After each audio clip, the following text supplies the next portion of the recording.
if we had to invest in VR pussy, you don't want to try it one time? Try VR pussy, which means I put on the goggles, like the ocular goggles, and then there's a thing, like something that is built for me to have sex with, or is it just based in the goggles? What if there's something they could attach to like your nervous system? That's the goggles, nigga. No. Like something they could. Now I gotta get inject. I'm a crackhead. No. This is getting worse every time. Yeah. What was there was a movie like that. Where they were in the future, they could take your memories like through like a chip. Hold on, you saying doing the brain implant shit? Yeah. I'm not doing. If you got a brain, this is how it's gonna happen. This is how it's most likely gonna happen. Somebody who's terribly wounded in a war or some shit. Right? Yeah. That got the brain implant. Yeah. Right? They're gonna give him the option to add crazy features because they already feel bad for him that he had to get a brain. What are you trying to do? You trying to pass it to him? No, get more sound from. Oh, I know what he was doing. That was like, is there a fourth nigga in the room? Because you were doing this mad hard, but then you look frustrated. I was like, we can just move the couch closer. My bad, go ahead. No, but it makes sense. It makes sense that if somebody who is horribly wounded that gets the brain implant to be able to see and walk and hear again, right? Yeah. They give him added features. You know what I'm saying? Yeah, like DLC. And he will be telling everybody like how lit it is, and people will become jealous. And the jealousy will drive them to want the same. That's how it most likely to happen. I don't see how VR can beat actual sex. You gotta try it. That's what I'm saying. But you can't have an argument without trying it. I don't agree. I think we already tried it. VR pussy? Yeah, it's the same. I don't see how it's going to be any magnitude of difference between watching regular porn now and having it fucking chipped in. You're doing the same thing. You're not fucking. You are not getting no ass. But you're doing it in like a fun way. Or sadder. It's not helping. It's whatever you think you do is not getting better. So if I got you are cheeksless. If I got you one of them gifts, one of them torsos, you wouldn't fuck with it? Nah. Cause like the only reason I gotta return my gift? Nah, like all right, I'll keep it because it's funny. It would be funny. Where you gonna put it though? I'll keep it in the box. But then I think having it in the box, and then it's gonna be that dark hour, 2:36 a.m. on a Wednesday after I had a rough one, and I'm like just looking at the box, being like, "Is it? It's tonight? talking to you. Is it Andre? Is it tonight? Well, I see what the silicone hit for." Here's what I kind of wonder: how sad? Because we talking about, all right, it's sad. You cheekless. All right, how do you get to that level of sad? Because it's a train ride. All of the sadness is on the same train. It's like the fucking, what's the longest ride in the A train? Yeah, the A train. It's the same line. So at some point we get off a certain level of sadness. That's the thing. You either get off at like, all right, I'm gonna stop right here at drinking. Tears or drinking. Drinking is where I call it. I'm getting off here. Yeah. And then you could walk your way back and get on a different thing. Or I almost made it to silicone. Yeah, you stay on the train and then just do the next sadder thing and the next sadder thing and the next sadder thing and just keep going. What's the last stop of sad? I don't want to say it, but suicide. when they came ahead immediately. All right. Yeah, when you just let go of this whole game we playing. Okay, so what's the... Because people say that this is a simulation. So if this is a simulation... Like life. Yeah, okay. You're already in a thing playing because the more senses you delete is the less you're plugged into this version of game. Just living, yeah. So we're already doing a version of it. Now you remove more, like jerking off, you're gonna feel sad. You tell me you're not gonna feel sad after fucking computer chipping your shit, and then you wake up, you gotta change out the clip, still no cheeks? No, think about it though. If it's really chipped into your brain, then it's like having schizophrenia you can control. You can program a hallucination where you're on the ground covered in bitches, wilding out. Covered in bitches is wild fun. This way, that way, and that way, and you actually busting nuts too. Like you in a room by yourself. That's crazy.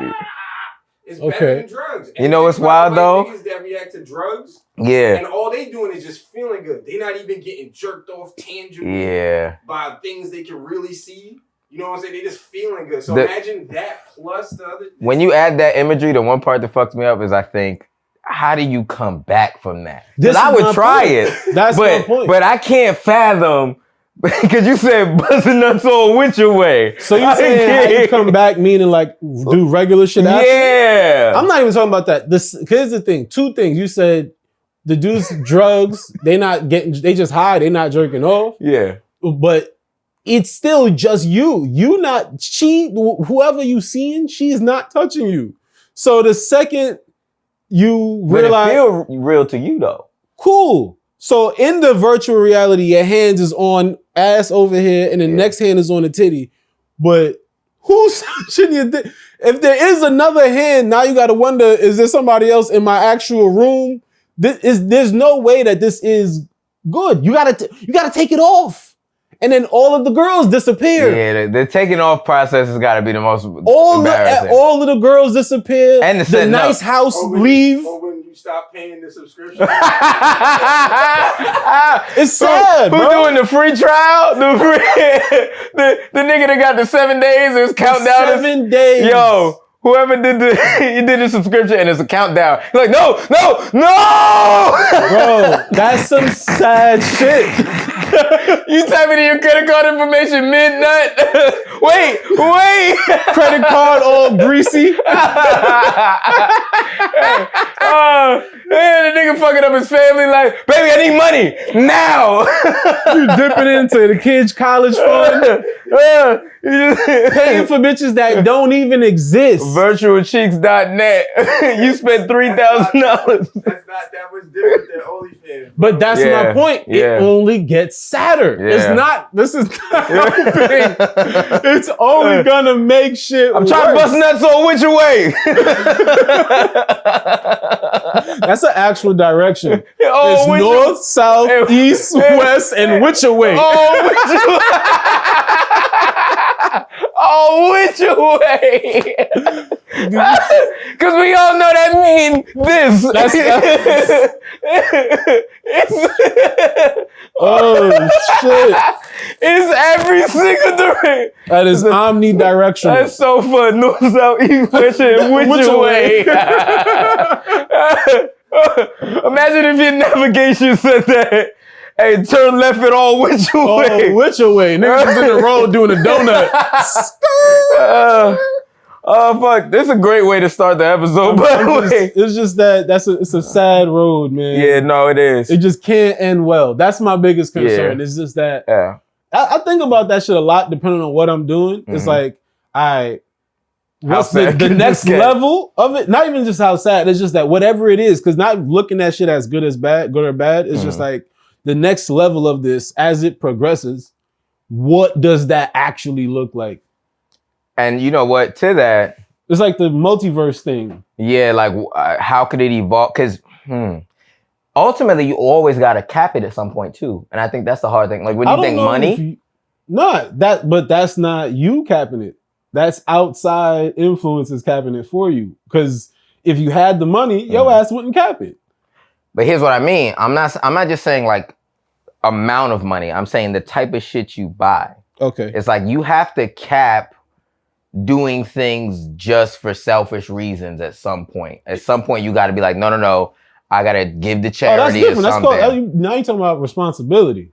And it's also on some good, because you know what I'm thinking in my head, really? I think like a person like the Diddy's and these people, besides them just being shitty, I think to a degree, they just didn't cap the amount of fun this nigga wanted to have at all time. And he could afford to do whatever he wanted. I think it's like, I don't know if it's fun, because some of this shit is directly depending on it being at somebody's expense in a negative way. Like you're watching them not enjoy this shit, and that's how you get to enjoy. Yeah. So I think inherently that's not equal to going down a fucking roller coaster. Yeah. You don't get to say, nobody in that situation says we, even the person who's orchestrating the pain. Yeah. You can enjoy it, but in a way that even hurts. So question, what is the, to what we're talking about, kind of go in reverse. What is the first level of that? So like with that, I think it's more so he didn't put a cap Like my sister was asking, like, what do you think happens to these celebrities that causes them to get like this? And I'm thinking, I was like,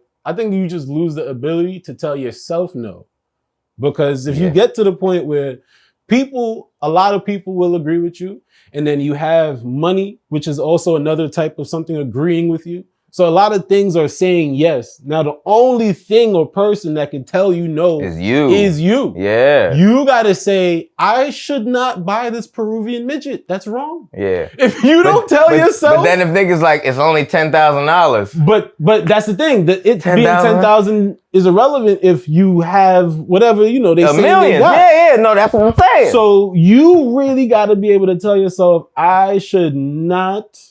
And that's the cap I'm talking about. You need that cap. Yeah. You got to say, no matter how much money I got, I can't buy little people. And then for the young people, when he says cap, he don't mean lion. He's saying limit. Yeah. For the youth. This is a generational thing now. Because they're going to be like, wait a minute, I should lie? Yeah. No, you got to stop. You got to limit yourself.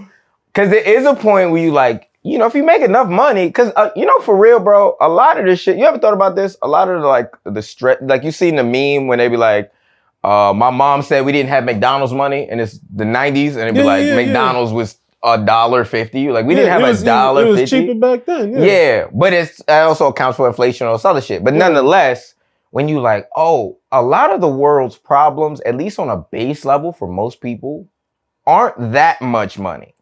They're a lot of money for like, you as an individual, like $10,000, I don't look at as that much money the way I would have when I was like a kid, the way even my parents would have when they were my age, because of the access I've been able to have as an entertainer. You know what I mean? So I'm saying all of that to be like, when you really make money where you like, God damn, this is a lot of money, millions.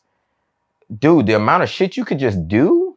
Yeah, but you could do that. I think that's a sliding scale too, where it's like, that's always available, but it's just different based on where you at on the scale. So like right now, you got to learn how to tell yourself no for pick a number. Say, I don't know your pockets. So whatever is $100 and under, or that. But that's the thing. This nigga looked and said, or that. I don't know. But like that's the thing. It's a sliding scale. So whatever you can afford, and you can be like, I don't care about that. Yeah, that's the number. You gotta not go to like a elementary school and buy mad candy and throw it at these niggas, cause you can. That's a wild example you had in your mind. Did you not? Did y'all not think of that fast? When you said element, I was just like, okay, keep going. What? Nah. I'm wholesome. I just do slightly evil shit. Beaming kids in the head with a Starbucks. What the fuck? Look, no matter how bad I'm doing or good I'm doing, I could buy a shit ton of Starburst and fling it at some kids. My mama said don't take candy from strangers. She didn't say nothing about them throwing it at us. Yo, the amount of evil shit that's like petty that I can think to do is so fun. But that's the same thing. So it's like, all right, now you got to tell yourself anything that's $10 and less, you got to be able to tell yourself no at that rate. But if you have $10,000 and less, now you got to tell yourself no that everything that fall in that rate is just like, it just keeps going. Yeah. If you could afford to just fuck off 60 grand, then now you got to know how to be like, yo, I should not do this. I'm wilding if I do that. It's the strip club conversations. You hear a lot of like, especially like rappers and shit, we talk about it after. Like after they blow the bag, they be like, why did I spend $100,000 at the strip club? Just why?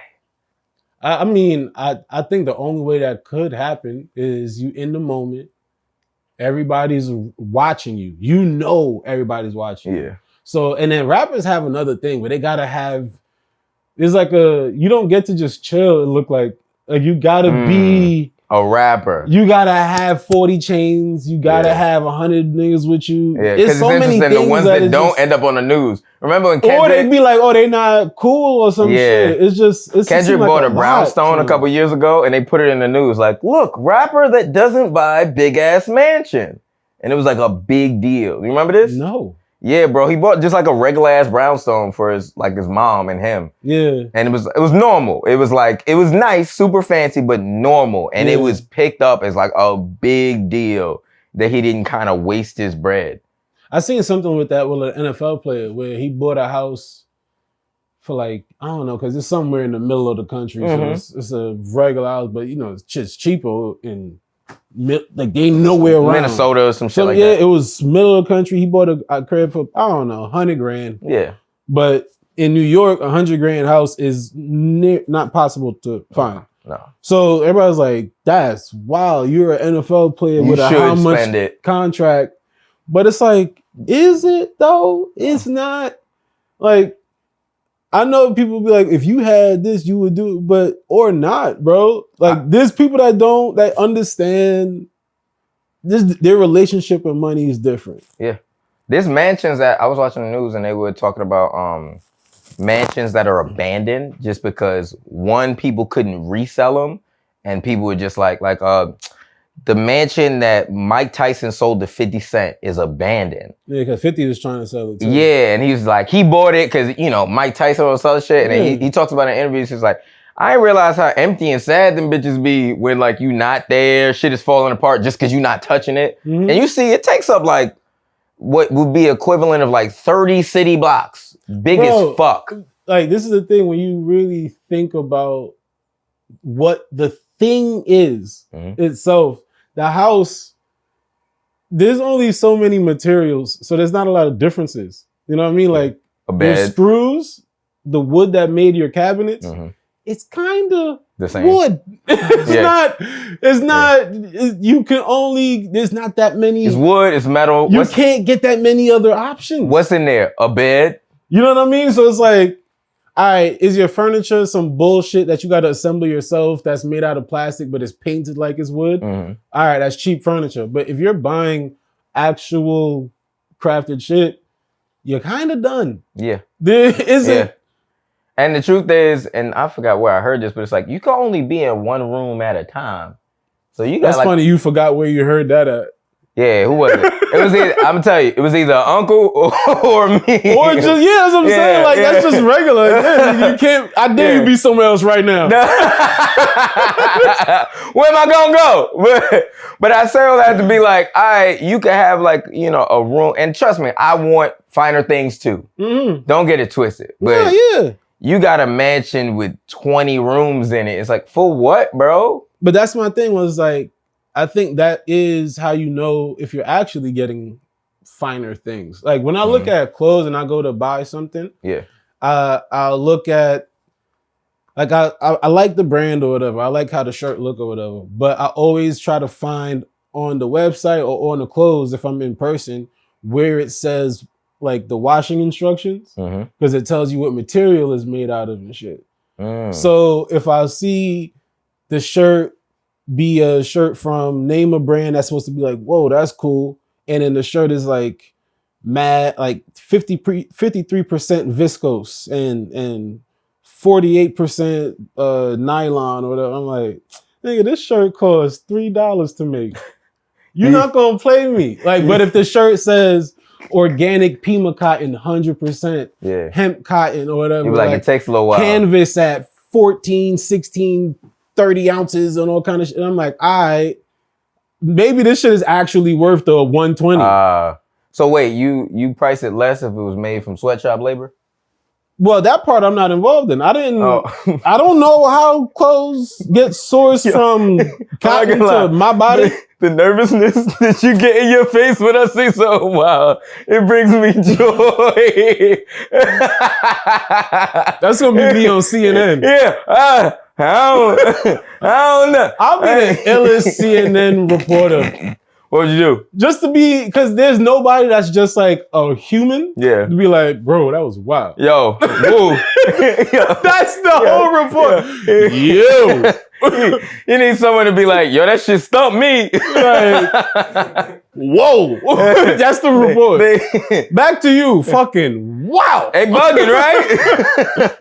Like, that's it. It's shit crazy. It's like the Family Guy guy. The dude, the weatherman, the black dude. Oh, facts. Yeah, it's raining hard. It's like you need that hard than the motherfucker out here. you need that. So why? You know what? Why don't they have that character in actual news? Like what do you think? I think news is supposed to be void of character and personality. It's just to be like reporting facts. You seen the new fine news ladies?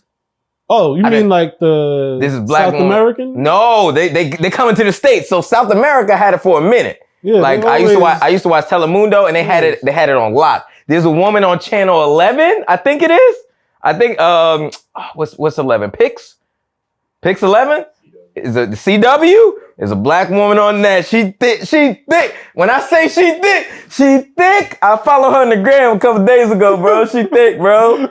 America finally caught up to find Babbitt watching the news. A family been burnt to the ground. He's just over there. Oh my God! Who else died? She fine in a motherfucker. It's so sad. Nah, she fine, bro. What? America took too long to figure out that news people could be fine. It used to just be old-faced whites, but now they got some fine ones. Well, I think also, like, maybe news kind of felt older the further back you go. Mm-hmm. Yeah. So I think, like, just the stuff you have associated with the news. Mm-hmm. It was never, like, young people even wanting to work there, watch it, or anything. Yeah. So it's like, you can't have a sexy-ass Pix 11 girl because she not applying for that job, nigga. She gonna go somewhere else. She not even looking over there. And I'm at 20 something. I also think old people are getting finer too.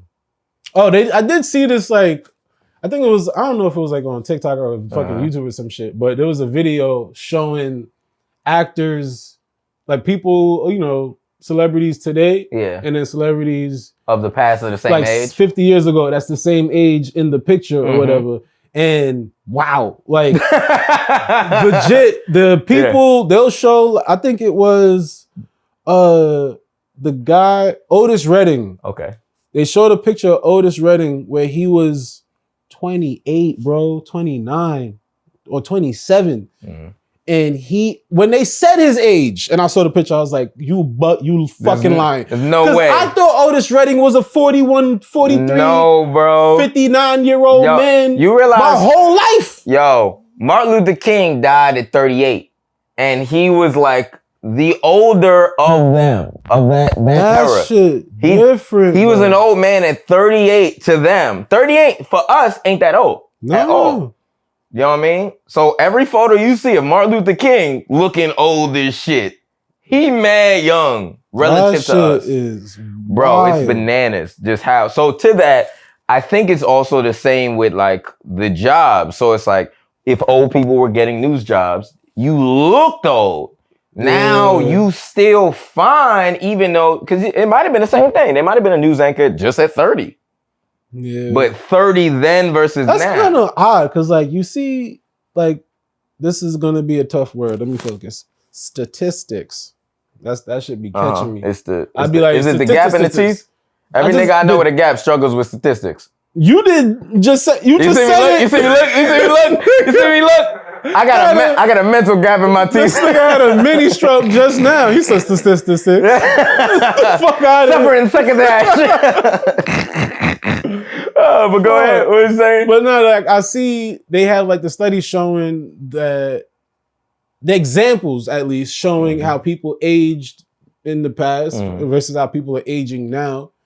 And then you'll see other like biomarkers, you know, like, oh, the testosterone is higher in the past versus now, or there's more estrogen dominance now than it was in the past, or there's like higher obesity rates today versus in the past, but yet people looking younger now than they did back in the day. You know, arguably than they did back in the day. So they were like old face but slim body, young face, fat body. Yeah. But yo, to be honest, I think that makes sense. When you think about it, they had older work lives. Like more harder work lives. Like more physical labor. Everybody was an electrician back in the day. So it's like niggas, but niggas might have had to been more active in that way. So you kind of in shape just through the nature of your job. They deadass didn't. You know what's funny? Like, this is extremely stupid, but I don't know when chips was invented. That's not where I thought you were gonna go with this. But go ahead, I'm locked in. All right. What about the chips? No, because like there's an actual idea. You can trace back when breakfast became popularized to eat it in a certain way, like cereal and so like the breakfast pyramid shit. That's not that old. Yeah, fucking. I think that came out in like the 30s or something. The pyramid that we grew up with. Yeah. So like snacks. Yeah. There was that didn't. That's like the 60s or 70s, like at home snacks. Nobody was fucking. They were like, what's a snack? Maybe it's either you eat right now or good luck. Yeah. Because what? Pop-Tarts came, the movie that Seinfeld did about it, Pop-Tarts came out in the 70s? Came out, dropped. And that was still geared towards you are exclusively to eat this in the morning and nothing else. Yeah. This is not, don't eat this after eating to go eat. No. Where now, the more we go, it's just like snacking.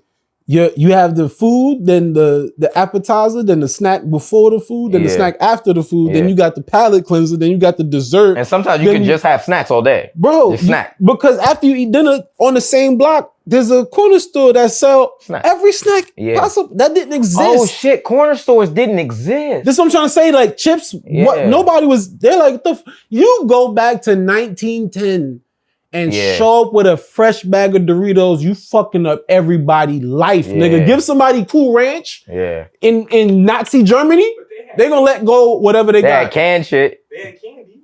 They had candy. Yeah, they did. But they had licorice, nigga. Yeah. It wasn't good candy. Licorice. They had chocolate. They had peppermint. They had chocolate.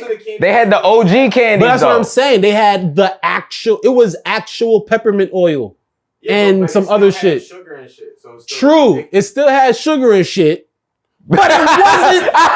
Nigga, if you break my couch, we go. It wasn't. What's that shit called? Sour power? Sour power is fucking nerds rope. This shit is. They didn't get clever with candy until like the 80s and 90s. This is like going from Coke to crack. This back when Coca-Cola still had Coke in it.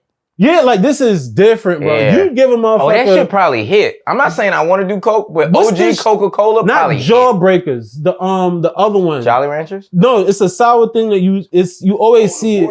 Yeah, the one that had the picture of the motherfucker. Crybabies. Crybabies, yeah. If you go to the 1800s and give somebody game changer a fucking single. Bro, that village might burn you, nigga. Like killed you. The one that goes sour and then turn to gum. Oh, it's two different things. Gushers. Gum would have fucked somebody up back in the day. Gum feel old. You talking about a time when a nigga would have just ate a lemon in front of you with the skin on? Yes. Sour what? So to that point, that's why niggas got old faces back in the day, because they eating raw lemons straight. All they doing is working in steel mills and eating raw lemons. You jacked, but you old as They're not even sad, they just dry.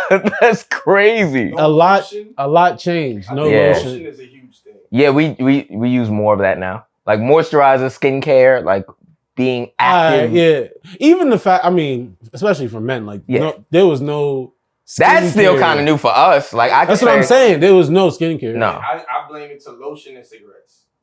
They used to lotion and cigarettes because niggas was chain smoking from the time they that's true. They send you to work in a factory. Yep. Now you doing a 12-hour shift, so you need a pack of Newports to get through the day. You know what I'm saying? And if you start middle school like that. Yeah. Oh, yeah. Yo, when people used to smoke like kids would smoke in cartoons. Because that was just the nature of the time. Yeah. Cartoon characters would smoke and it wouldn't be that big of a deal. You know what I mean? So imagine, that existed in real life where you like 10. They used to have like cigarette commercials, like advertising the health. Fun ones. Like doctors would be like, dang, I wish we could pull one of those up. We gotta figure out a way to pull shit up. Yeah, you should smoke. It'll like an old cigarette commercial. Can we put? Let's just. They had like the banners and shit. Yeah, it was different. Like they were like, this is a good idea for sure. I see it. I don't know the name of the shit, but there's like I like a tradition that they do. I think it's in China. I could be super fucking wrong, but I seen like racism clause. A photographer did like a little, I don't know what you call it, a documentary of it, of the whole family at this wedding was just smoking, but in funny, like the amount of cigarettes, they would roll like 3-4 packs of cigarettes together and light them all and like smoke 40 cigarettes to the face, blow cigarette smoke to the kid face. This feel like a Diddy party, bro. Oh yeah, there had to be a room for that. Look, one thing Diddy was known for is accommodating. He would accommodate you. You couldn't leave, but he would make sure you could smoke. You had whatever you wanted. I feel like some billionaire and shit. If I'm gonna do whatever I want, I'm smoking 100 cigarettes. It was matter of fact, you know it because it was always a character like a Popeye. Remember Popeye? Popeye did smoke. Popeye smoked, but then also the other guy. I think his name was Brutus, whatever his like counter guy was. And he would like always have the big ass cigar, inhale it real hard, puff it in the nigga face, and that's how they would call you pussy back in old cartoons. That is true. If you didn't smoke cigarettes to the face, he would just throw it in. You know how fucking hard that is to inhale? Yeah. Not even a cigarette. To inhale a cigar is, that's hard work. That feels like you getting kicked in your chest, bro. Like double fucking. He's just the tobacco version of the niggas that do dabs. But that's like, it's still rough. I feel like dabs, like a whole gram of weed in one breath, and he exhaled for 38 minutes. Yeah. True, but I feel like that's more intensive. Like your whole body and your mind feel that before the Just literal physical pain. There's no way you're high before like you're about to pass out. Yeah, oh, man. You probably No, that shit is wild, yo. Like the oxygen deprivation comes first, and then you regain your oxygen. You're like, oh shit, I'm high. You like, whoo, that was crazy, wasn't it? I always been scared to do dabs. I never did dabs. I've done, because it's just like once they explained what it was, I was like, so I'm gonna smoke 3 grams of weed right now. Is that now question? Is that weed oil? Yeah. Oh, okay. That when they explained it, I was like, I'm not touching that. Yeah. That's how I'm gonna end up a crackhead, man. I think one of my homegirls drug roll at one of my birthdays with that shit. It's like black. That's hash. Oh, okay. But it's the same basic. Yeah, they gave her some of that shit. She was fucked up. She was scared of shit. Nah, bro. When the kids like duct tape like 20 vapes together. It's crazy. That's crazy. I'm not with that. I've done regular weed. Your train station, the last time I was here on my way home. Don't call it my train station. Don't make it's it his train station. It's his. No, don't make it seem like I'm the mayor of this fucking train station. I hired all the clientele. Here's the thing, I don't even know the story. And it's yours. Fuck y'all. Nigga said, at your train station, the Babbitt train line. I'm waiting for the fucking A train, and I see a 10-year-old kid just not in school vaping. That's crazy. Just walking down the platform with confidence. Well, first of all, he was headed to Babbitt House. Here's what, his name is Eric, and you need to be nicer. Exactly. And it was like 1 PM on a weekday. It is funny how like now kids are smoking again, but with the electronic thing. So they're just like taking the e-cigarette. 10, 15 milligrams of pure nicotine that is apple toast cinnamon crunch flavored and being in class. Yo, that's a fucking lot of nicotine, son. That's my mom will tell you because she confiscates a lot of them of high school. If the kids that's most likely to vape all the time are the same kids that usually have a lot of behavior issues to begin with, and they probably already being medicated on some other shit. So they already acting up, they already doing crazy shit. Most likely scenarios that the adults is sick of them because it's too much stress, so they just like fuck off, do whatever you want. Then you know, kill yourself, I don't give a fuck. Just like back in the day, there's always a group of kids that stress people out to the point where people gave up on them. So they just like, fine, just smoke. You gonna smoke crack? Smoke crack. ADHD, behavior issues, it's other shit. I had seen this thing. I think this is the other part where it's like this is like some structuring of society type shit. Where I feel like the model we have excludes a lot of types of humans. Okay, I'm hearing it out. Right? So it like funnels only like a few options for existence for 8 billion plus people. Oh, I understand right? what you're saying. Yes. So like the idea that, okay, you're supposed to either type or pick up a wrench and do that one thing for 8 hours straight. And then you have to go to sleep by this time. Like there's too many variations of minds, physicality, phenotype, all kinds of shit. There should be a school for niggas that have a lot of energy. Because I've seen something where it was like ADHD is a scale. Yeah. And then there's like a part of it where it's related to like hunting and gathering ability, where it's like you have like ADHD kids have that thing where they like dart their eyes a lot. Yeah. And it's like, well, they're just able to pick up more information per second than you can. Yeah. But in this environment, when there's nothing but computer screens, you just gotta look at one thing. You just look retarded if you just doing this all fucking time. But if you can do that in the wilderness, nigga, you are a super predator. Because if he told that nigga, yo, go catch it, got you. Wow. Yeah, like he's a fucking apex predator in the right environment. But if you put him in IBM, nigga just sitting there blinking for 40 minutes. Can't do Why you blinking so hard? I want that squirrel in that tree. There's a squirrel on the tree? So like that's the thing, they're like leaving out a bunch, because even when you think about how they grade, how they determine what or who's intelligent, there's one like way of understanding. In school, it's just regurgitating information. It's if you don't have the PhD master's thing and you can't do fucking whatever, like we know what grades intelligence, but they're not calling.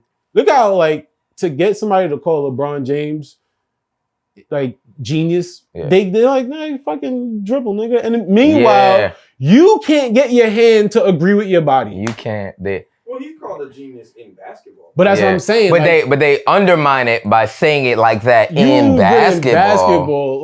But there's a bunch of types of genius or intelligence or weight, Like, so that's what I'm saying. Like, we'll be like, all right, I don't know about y'all. Speaking for myself, I was not A+ across the board in school. And then in comedies where I started to get called smart more, where it was new. Like, I've gotten called dumb a lot more. Yeah. And then in comedies where people was like, I was kind of smart. And I was like, me? Yeah. Like, and this is the time where I'm starting to figure that out. And now I got to deal with that. At 30 is when I got to learn how to now be smart. Yeah. I always got called intelligent when it came to analyzing how people maneuver. Like, but like the interaction between people. Too. I could always, like, some of my friends have some of my friends who really good in school, real good, but like in terms of like doing an essay, shit like that. Awesome at that. Horrible at reading a room.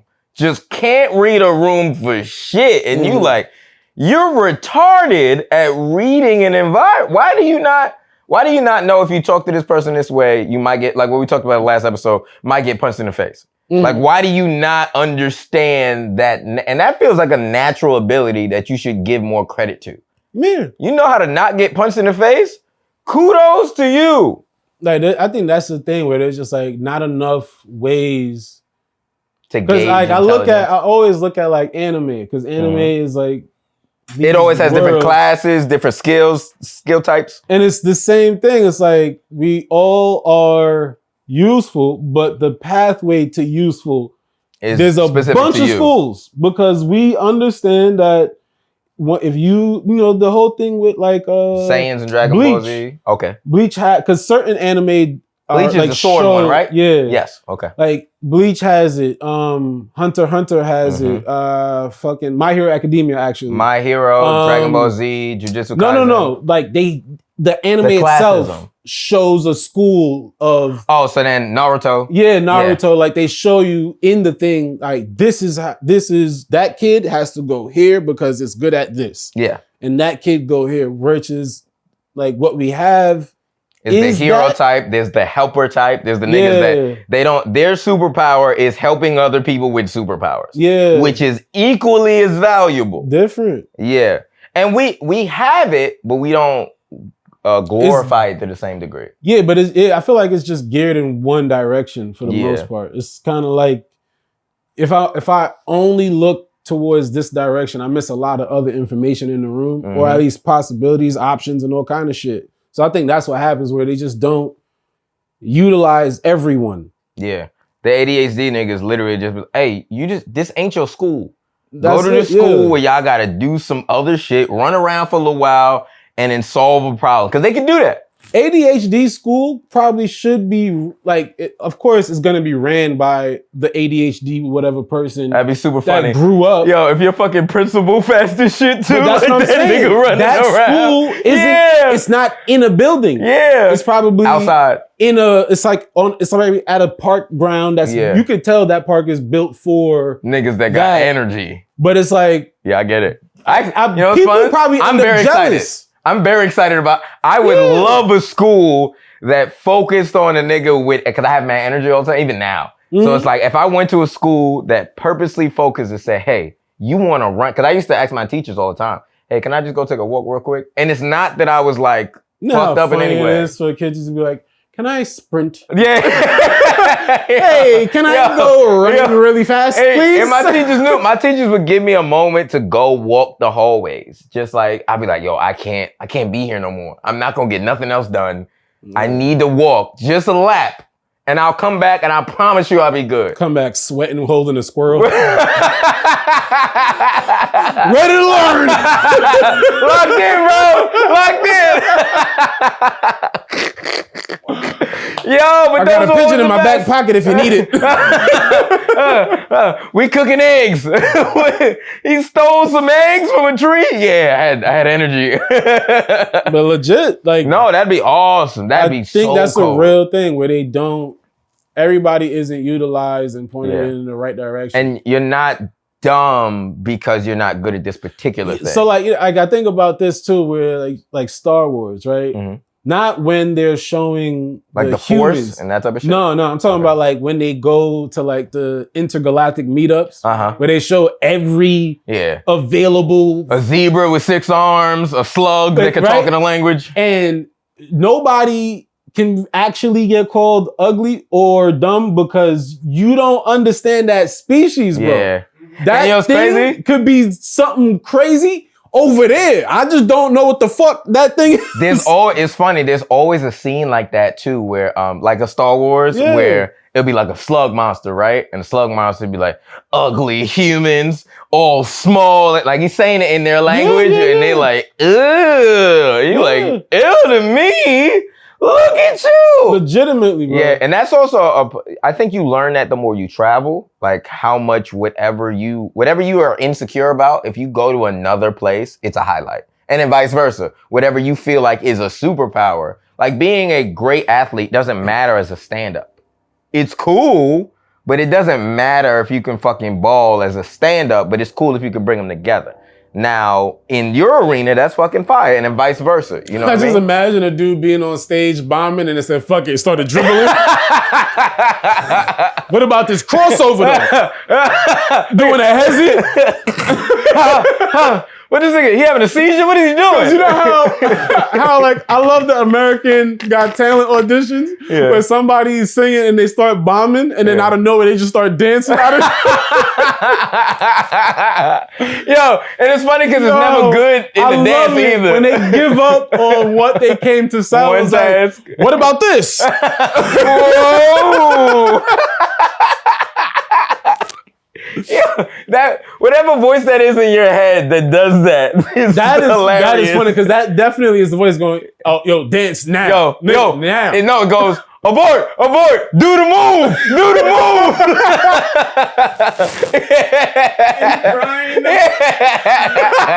I didn't want to do the move. It's like the Ice Spice twerking meme when she's twerking all sad. You know that was her do the move. That's her do the move. That is rough. That is rough. When you pull that twerking sad, it was. I think I don't know nothing. I don't know stuff. We winging it right now. I don't know stuff. Do the move. But bro, I like those grenades. Sad and shaking ass, or at least. And all right, what if she be like, I wasn't sad. Yeah, you weren't happy. Yeah. So maybe you were like disappointed that you had to shake ass. Maybe you were annoyed. Any of those emotions are not good. Because that you saw the video. I think it was like when she did the streaming Sinette. Casanat. Yeah, right. So she did that, and then I think either somebody wrote on the screen that she should rap, or he suggested that she should rap or freestyle. It came up, and then he backed up. Gave her a spotlight. And was like, all right, she about to freestyle, and she dead ass threw that weave back and said, just started. Do the move. It's a go-to. Immediately did just like rap and just straight. But I got this ass though, and it's just like I don't know, bro. Yeah. Would you? All right. Yeah. I know whatever you're about to say is not gonna connect, but it's gonna be wild. Because I'm thinking, like, would you want to have a fat ass? All of the. Would you want to be thick? You want to wag it? BBL Babbitt. I'm thinking of the nigga. He's coming in double cheeked up. Yo, on a Tuesday. Shout out to old boy. I know he passed away. I don't remember his name. Teddy. There we go. But what was your question? But would you want to have like, because it's perceived, I don't know, nobody knows what's really going on. Yeah. But it's perceived that she is successful. Yes. Right? So she's at the big Super Bowl with Taylor Swift, high-fiving, in the on the floor seats. It looks like she has all of the jewelry, all the nice cars, yada, yada, yada. All the material worldly possessions you could want. Would you want to have that, but truly be void? And listen, I don't know stuff. Leave me alone. Truly be void of ability. Like, you cannot tell a joke. Yeah. You just Harlem Shake and leave. Yeah. But it says stand-up comedian on your thing. And you got the It's Diddy. Diddy couldn't rap. He got the rapper title. But here's the thing though. He would hire niggas to write for him. Diddy did have a lot of talent when it came to orchestrating. Like, Diddy's a curator. Yeah. So he knows like how to pick the song that's gonna hit. Yeah. And which is good. The right people in the room and be like, nah, nigga, do that one. Yeah. And then leave verse for me.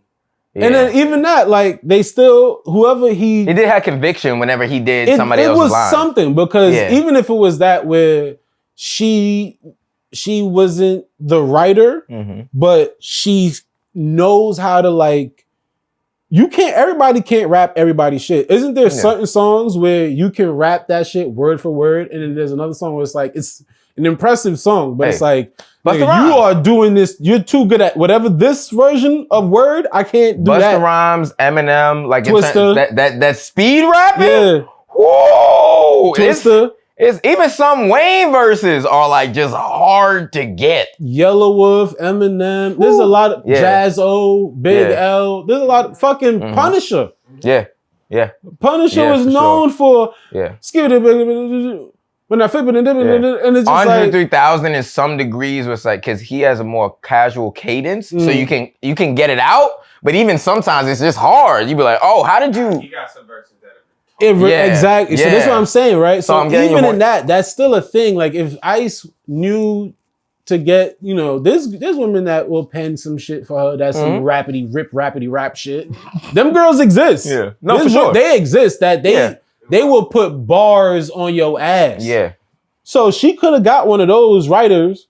That's a woman. She writes you some bars on your ass shit, and then she got the ability to say it right. Yeah. With the sound, the right tone of voice. Like she did it. That still exists. It's like acting in a sense.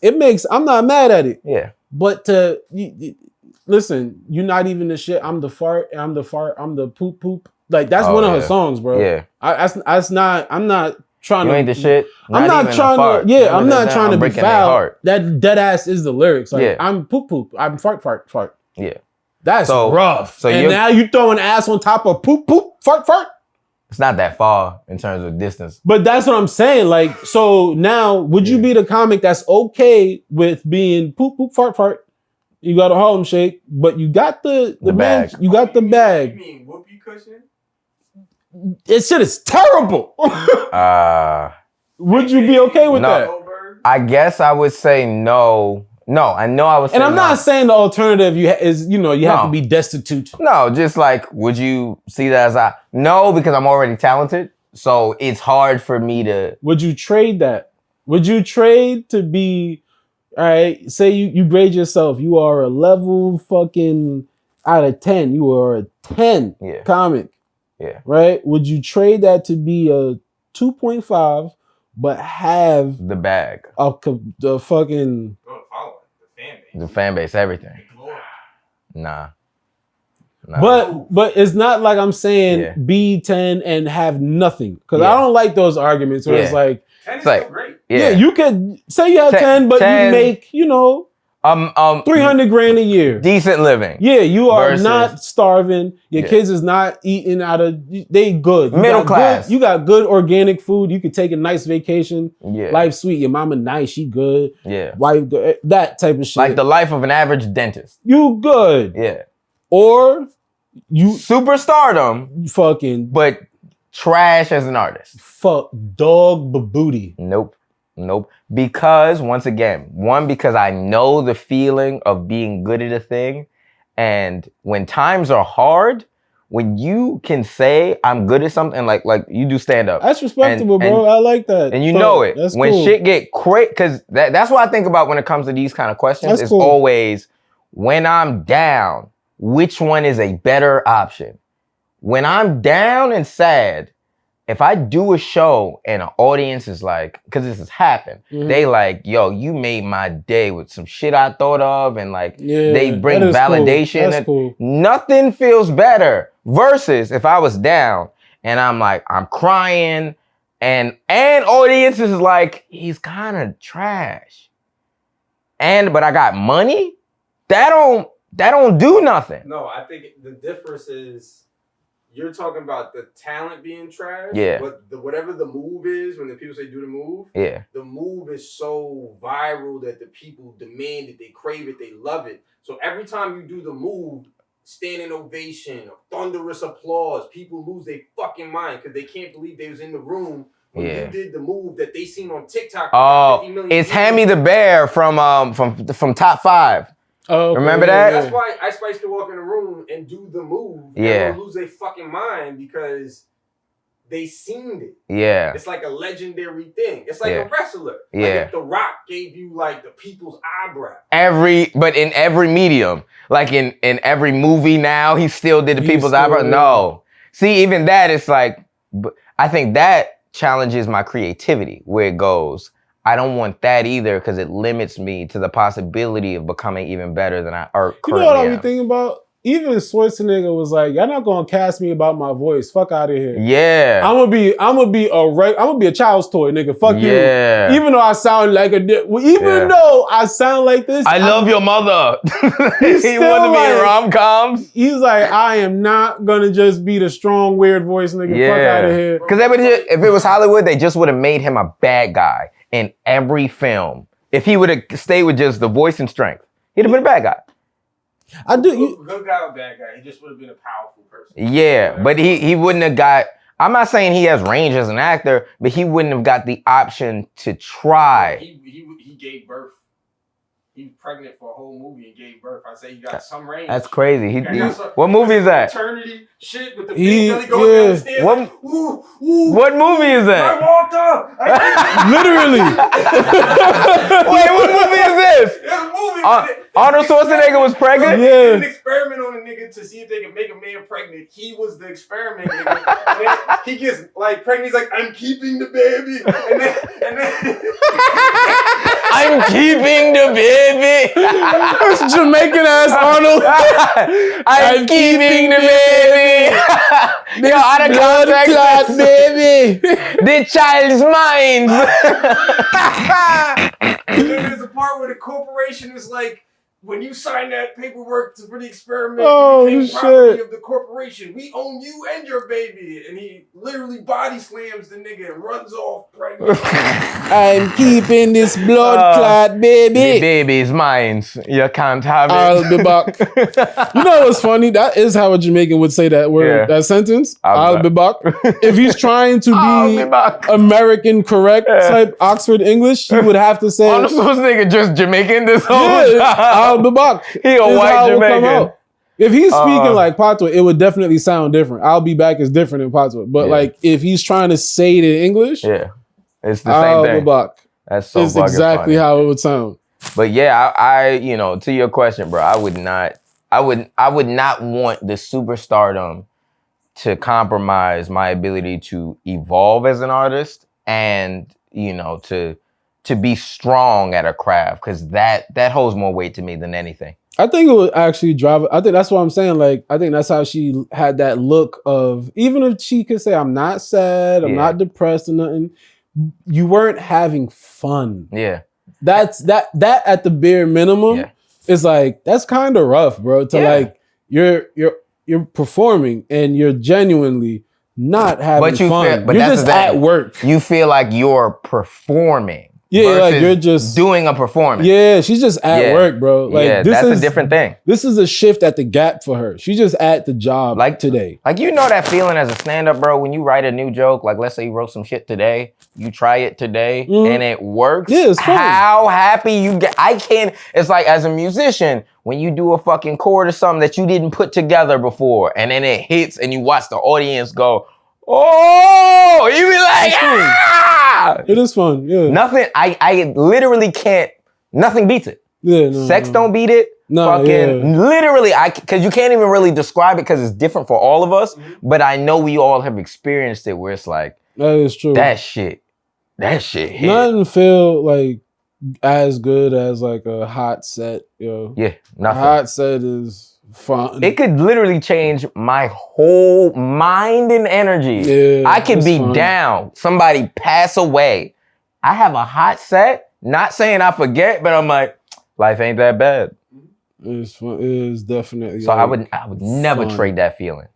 Like when I'm like I know for a fact, like when I'm on stage and if it look like I'm having fun, I'm genuinely I'm genuinely having a fucking good time, man. I laugh a lot in my sets. I do, and it's like, nah, I'm laughing because I think this shit's hilarious. I'm having a good time, man. This shit is it's fun. When you play around, you talk to an audience or whatever, it's like, that's the one thing that used to irk me about comics sometimes, or performers in general. And I know the nature of the game. Sometimes sometimes I've been on stage and I'm winded. And like, it's just a rough day and I know I'm not giving my best and I'm kind of out of it a little bit. Sometimes that has happened. But the artists that like are not grateful for the ability to be an artist, it's like, bro, what the fuck are you doing? This shit is amazing. And you're doing that like, I fucking hate being art. It's like, you know, like that pessimistic ass energy, that especially stand-ups, that'd be like, I hate being a stand-up. It's blah, blah, blah. It's like, no. What stand-up you talk to that said I hate being a stand-up? Not that I personally talk to, but I've heard comics have that kind of argument. I don't keep them around me. All the comics that I fuck with, all the entertainers that I fuck with, love being a You talking about somebody that's like they've been in the game for a while and feel jaded? Not jaded because things ain't worked out their way. The way they'll talk about comedy is almost, or like their craft respectively, is always like, it's kind of almost on some like, because they know they can do it, they're not grateful for what it actually means to be able to do it. Okay. You know what I mean? I've always seen it with, especially with people who come from certain backgrounds, they just don't realize like, yo, you're of service. Like regardless of what results you're getting, all this other shit, you're of service. I say this, you're a glorified clown.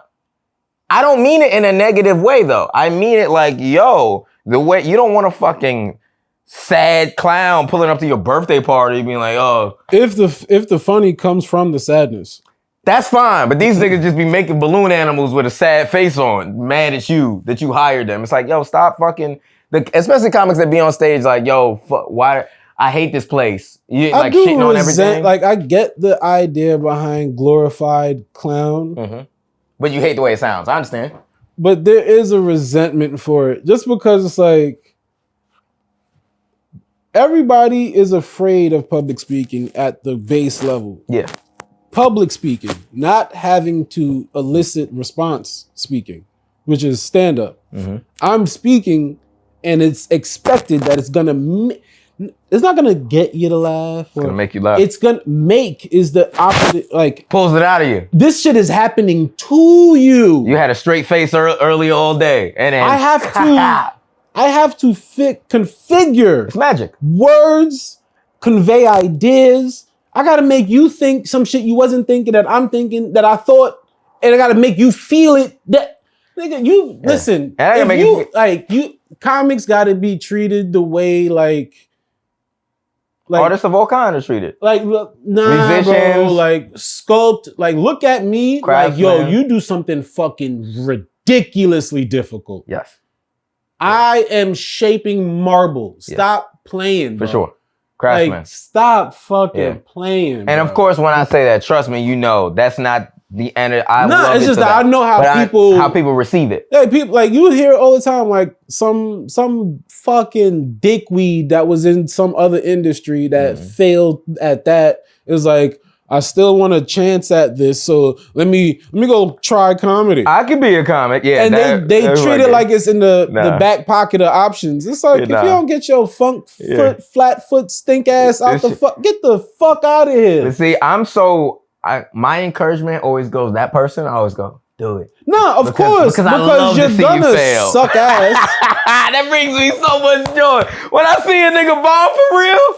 It's like that's my second favorite thing in comedy. Doing well when I create a new joke and watching a nigga bomb but watching a bomb where it's like deserved. I don't want to just see you bomb. Like I don't like when someone's really giving it, like somebody I really respect. Trying. And they're bombing because maybe the audience is just kind of being a dick. That bothers me. But if I see you go up there, like the niggas that say, I don't never bomb, and then go up and eat one,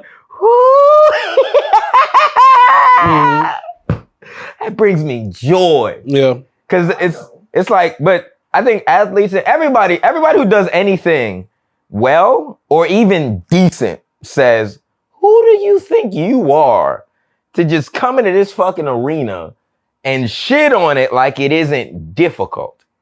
It's hard. That shit. It's hard. And to be good at it, like I was talking to my mom recently because she got an award for she got 25, she just reached a 25-year milestone of her job. Okay. Right? I forgot her title, but some big wig. Shout out to mom. Shout outs to mom. But she had to give a speech. And we was talking about it jokingly. And she was like, yeah, I was nervous the whole time. I was like, I know. Mm-hmm. But I don't just know because she's my mom. I know because I speak for a living. Yeah. So I'm watching. I'm like, yeah, your finger was twitching the whole time. You answer your shit. Mm-hmm. She was like, my fingers were twitching? I was like, yeah. Not even aware of it. You do this thing with your hands when you're nervous. And it's the type of thing, after I said it to her, I realized, like, oh, when you're a practitioner at a thing, you pick up these side skills by accident. When you like, oh, this is a nervous twitch. I know that because this is mine. I've seen this. You can see it in your friends. You can see these other things that come from the time you've put in to a thing. Mm-hmm. You know what I mean? So it was just an interesting revelation. Yeah.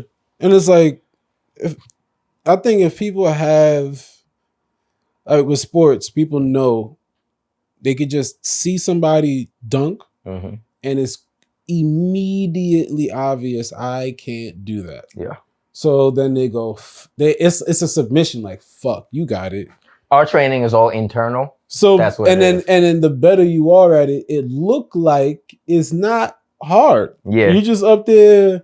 The voice don't change. The physical don't change for real. It just gives a little bit more energy to the untrained eye. Yeah, you in regular ass clothes. Just like a Greer Barnes has to be baffling to audiences because just of his tone. He chilling. And you don't realize he's doing a 360 cradle to rock he's just up there talking in regular jeans. Yeah. So I did that. And people are shaking, laughing, but what he's doing is cradle 360 fucking yeah. But you can't, you're not catching it. You don't know because you don't do it. It's like you for the anime it's references insane, son. or martial arts, there's always like that old, you see it in a martial arts movie every time. There's always the old guy that's got like shitty clothes on, and then somebody walks in and be like, "You're the sensei?" No, you're not. And they try to fuck with him because he old and look decrepit. And this motherfucker, next scene, whop, whop, whop, bow, nigga in a wall. You like, how did you do that? That's the sensei. It's like, he's blind though. Man. Yeah, he blind. So what? They don't change nothing. He been nice for 40 years. And that's comedy, same thing. I think everything has that. If people could understand that, then there would be esteem related to being a comedian. Yeah. Because like, to even the ability to think, pontificate. I guess it's difficult because it's reminding me of music. Right? And comedians that you're talking about are kind of like jazz musicians, right? Yep. Mastering the art of improvisational. But in order to improv, you have to know every chord and every scale, in and out. You have to practice everything. And then once you've mastered the entire instrument, then you can fuck around, yeah. You know, yeah. But off the top of the head, just just pick up off energy, or I see what you're doing, The same thing when you're talking about with these craftsmen. But then there is going to be somebody who comes in and he plays boom, boom, boom, boom, boom, boom, yeah, boom, boom, boom, boom, click, everyone's going to go nuts, and he's going to get way more money than you. Yeah. And it's just like in comedy, there's going to be somebody who figures out how to be that one-hit wonder or be the slapstick, almost like a Queen's Flip type character, body slam himself through tables. Yeah. To literally be the like slipped on a banana nigga. Yeah. And he's viral. Yeah. And it takes the value away because from the consumer standpoint, y'all both in the comedy section of the store. Yeah. Yeah. And I'm coming with, I only got $20. Yeah. You know what I'm saying? Do I give it to the nigga that's got the poster in the front? Yeah. Or do I go into the back where the good shit is? Yeah. And like weed through the albums. And it's the same price, which is crazy. So you're like, why? But I don't know this other one in the back. This nigga don't got a poster in the front. Yeah. And this nigga slipped on a banana yesterday. It was hilarious. And there's no barrier of entry, too, depending on the thing. No, the barrier of entry is shame. For comedy? For that type of stuff? Yeah. You could argue that it's shame, right? Some people have a sense of pride, which would make them ashamed of being seen in a certain light. To slip on a banana peel. Right? And the same thing in music. Like there's some people that's like, I ain't worked too hard to build these skills to literally just play the 3-note songs. Yeah. You know what I'm saying? I gotta like show, otherwise I would be ashamed of myself if I played Mickey Mouse music as a Juilliard graduate. Yeah. Right? And then there's other people that have no shame. They're gonna show up in a thong with a crazy hat on and bang on the thing until everyone looks at them. But that's what I'm saying. Like that's that person. But then the other side of the same thing is the barrier of entry for the people. So like a lot of people really don't like feeling stupid, which is why they like refuse to learn a new thing. Yeah. Because then you have to inherently not know. Be stupid for a second. You gotta accept being stupid for a second. Which a lot of people is like, get the fuck out of here with that. I'm not gonna allow that to happen. Yeah. So they'll just not get it. But you can never feel stupid if a person throws on a thong and just smashes a watermelon. You always feel smarter than that person. Yeah. So then the barrier of entry for you is like, I don't gotta do shit. Yeah. This is it. Yeah. The next dude that knows all these. Now, in order for me to even enjoy you, I gotta become a better person. Mad work, not doing it. And I gotta know other shit to like your shit. Get out of here. No. Now the cool thing is too, sometimes you innately become a better person just through time. Like I'll give the example of, I was just talking to my niece and nephew yesterday, and I said I knew a comic. I'm not gonna say the comic's name, but he does a lot of like sketches where he be wild. Matter of fact, I don't care. I did it on the last episode. Fuck all that. My nigga Tino, right? So Tino be going on a train all homeless and shit, right? Like that's his act.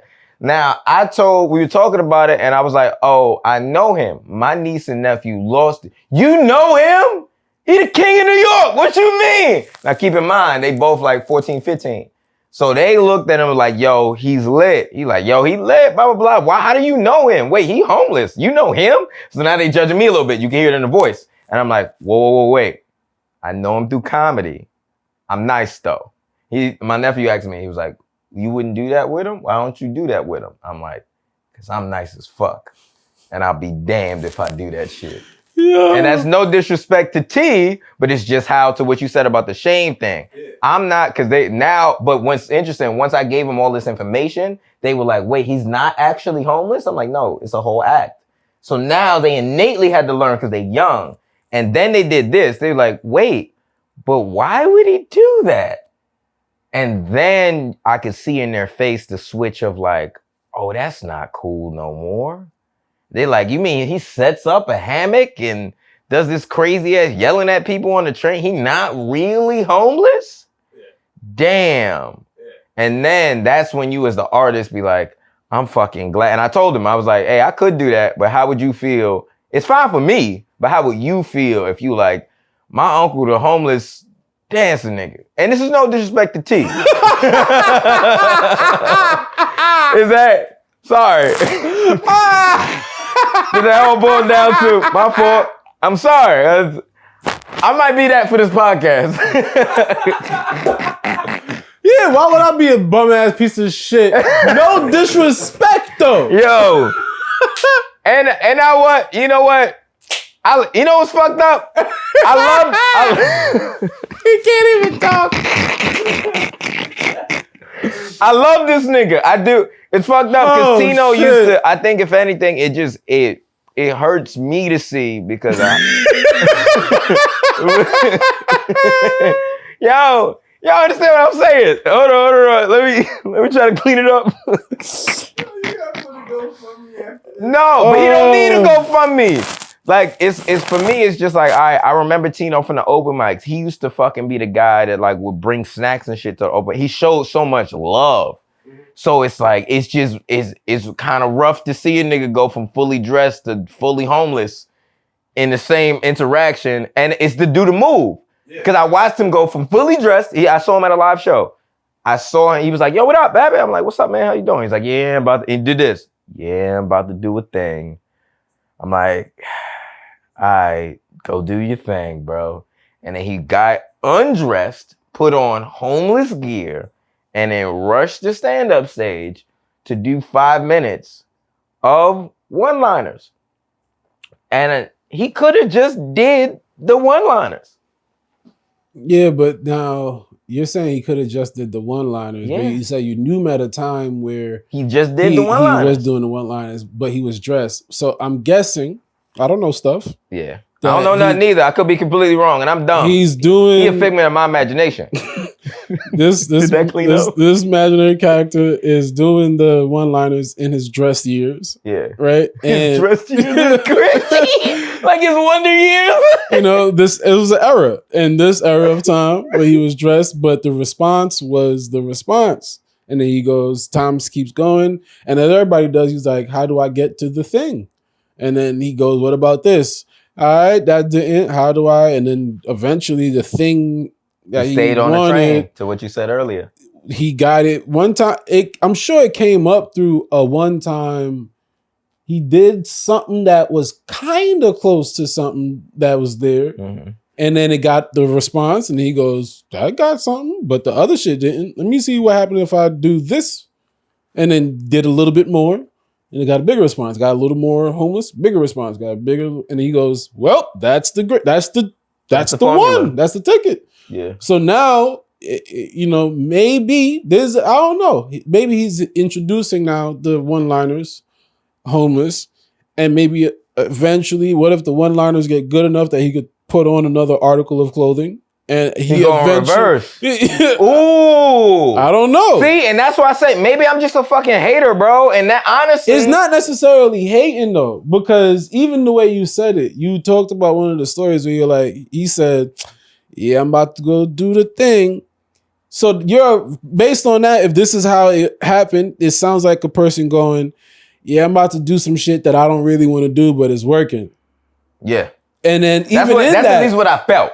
But that's what I'm saying. Even in that, that's the person going, I don't like this shit either. Mm-hmm. I think I should be looked at this way. But nobody was fucking looking when I was doing it this way. Yeah. And this is the way people are fucking looking. So now I'm doing this shit to get you to fucking look so you can see And that's right back to the twerk to Ice Spice being like, what if at one point she was in the composition marble notebook fucking really, and then she was like, and I was like, bitch, shake that ass. She was like, damn. You know the Charlamagne guy, what's his name? The dude who dated Nicki Minaj. Safari. What if she was sitting there, she said that shit, and he was like, that ain't it. Yo, that ain't it is also mad funny because I think all of us has had a moment in something. But bro, I don't know if I'm wrong. Yeah.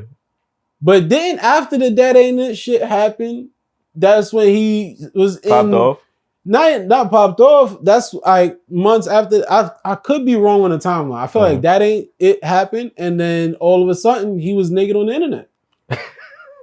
All it is 2 that ain't it before niggas be like, well, fuck it. How do I get the attention? Yeah. If this not getting it, then something else got to get it. Shannon Sharp did the same thing. Like he had a that ain't it moment when it was like when he came out the car and he was wearing the jeggings and the purse and he was walking weird. Yeah. And it was like that ain't it, So then what happened like 2 weeks later? Clapping cheeks. Live on Instagram clapping cheeks. So ultimately, every time you see a nigga like leak a sex tape or some shit like that, 2 weeks right before they had a that ain't it moment. They had to. So like that's the thing. Something so now something didn't work.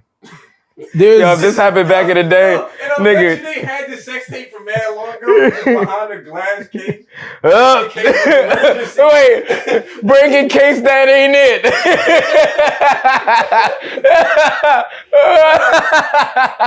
like that's some shit. I'm working on my sex tape now. Work on it now. I'm working on it now. In case that ain't it, Damn, son. That's mad funny. With a tiny little hammer. Yeah. Think. and it shatters real slow too. Oh, fuck. It's just a USB. Damn, son. Oh, fuck. It's just a USB connected to a YouTube page. Like, that's it. Fuck. Yeah. That ain't. It's weird. And that, I think that also boils down to the question that you had earlier. The part, that ain't it, you can avoid when you like the ups and downs of your craft. Because you could like, that ain't it happens. Yeah. Bombing happens. Yeah. So now you bomb, you don't get mad at the person going, that ain't it. And you go, I caught one. You go back to the drawing and board. you go even harder at trying to come up with it. But we live in a media. They want it fast. So Yeah, fast. He's following, right? Mm-hmm. What if that ain't it is creating such a narrative that's actually risking the bread to the point where now when you Google your own name, the first 5 things is that ain't it. Yeah. Oh, yeah, that does get rough. And so now when you got your agent out here pitching you and doing shit, and then they go, all right, yeah, what's he been up to lately? Oh, that ain't it. But see, like, all right, right? Yeah. That is true. Yeah. That is true. For a nigga to throw a sex tape over like that, sex tape. Like a grenade. Baby, go to the case. Oh, now.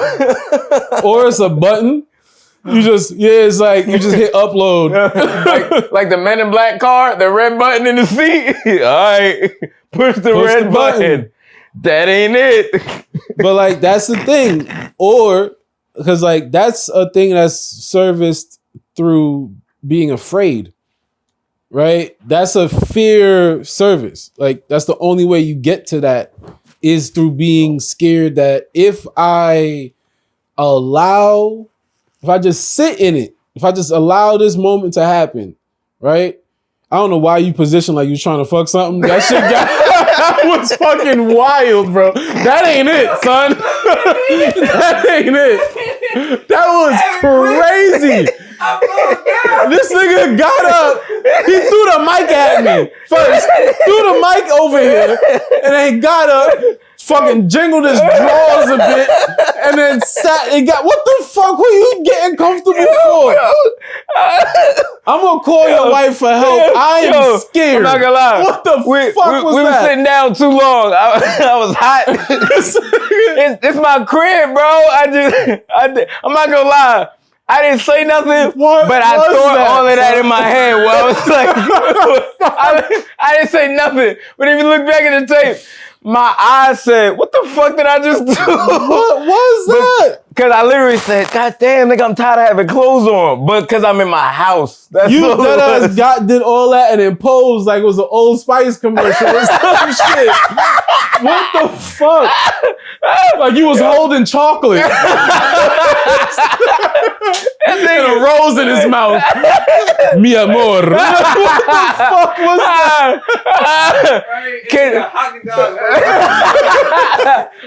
Every kiss begins with K.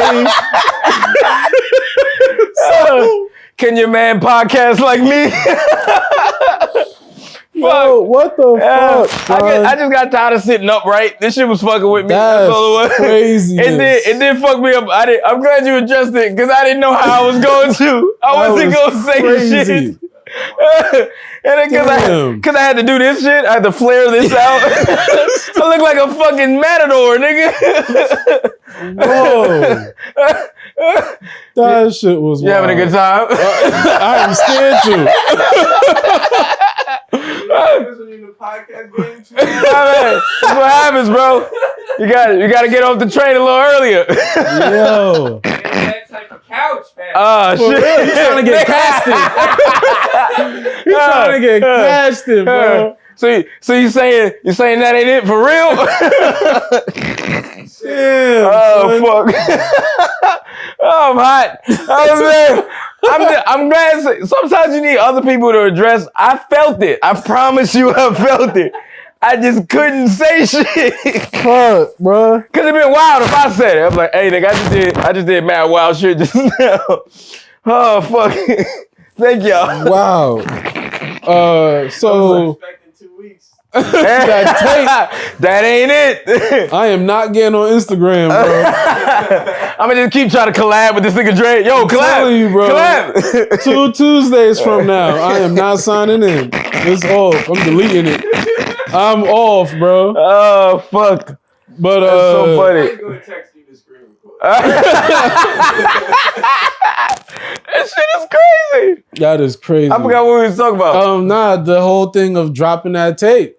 Oh yeah, dropping the tape. It's coming out of, your manager, your agent sees you having your current moment of now, says that ain't it, and then goes hit the button, but that's only being born out of you're afraid, right? I think there's a professional strategy for that because they have crisis management teams. Whenever you're famous enough or just wealthy enough, you can hire a crisis management team.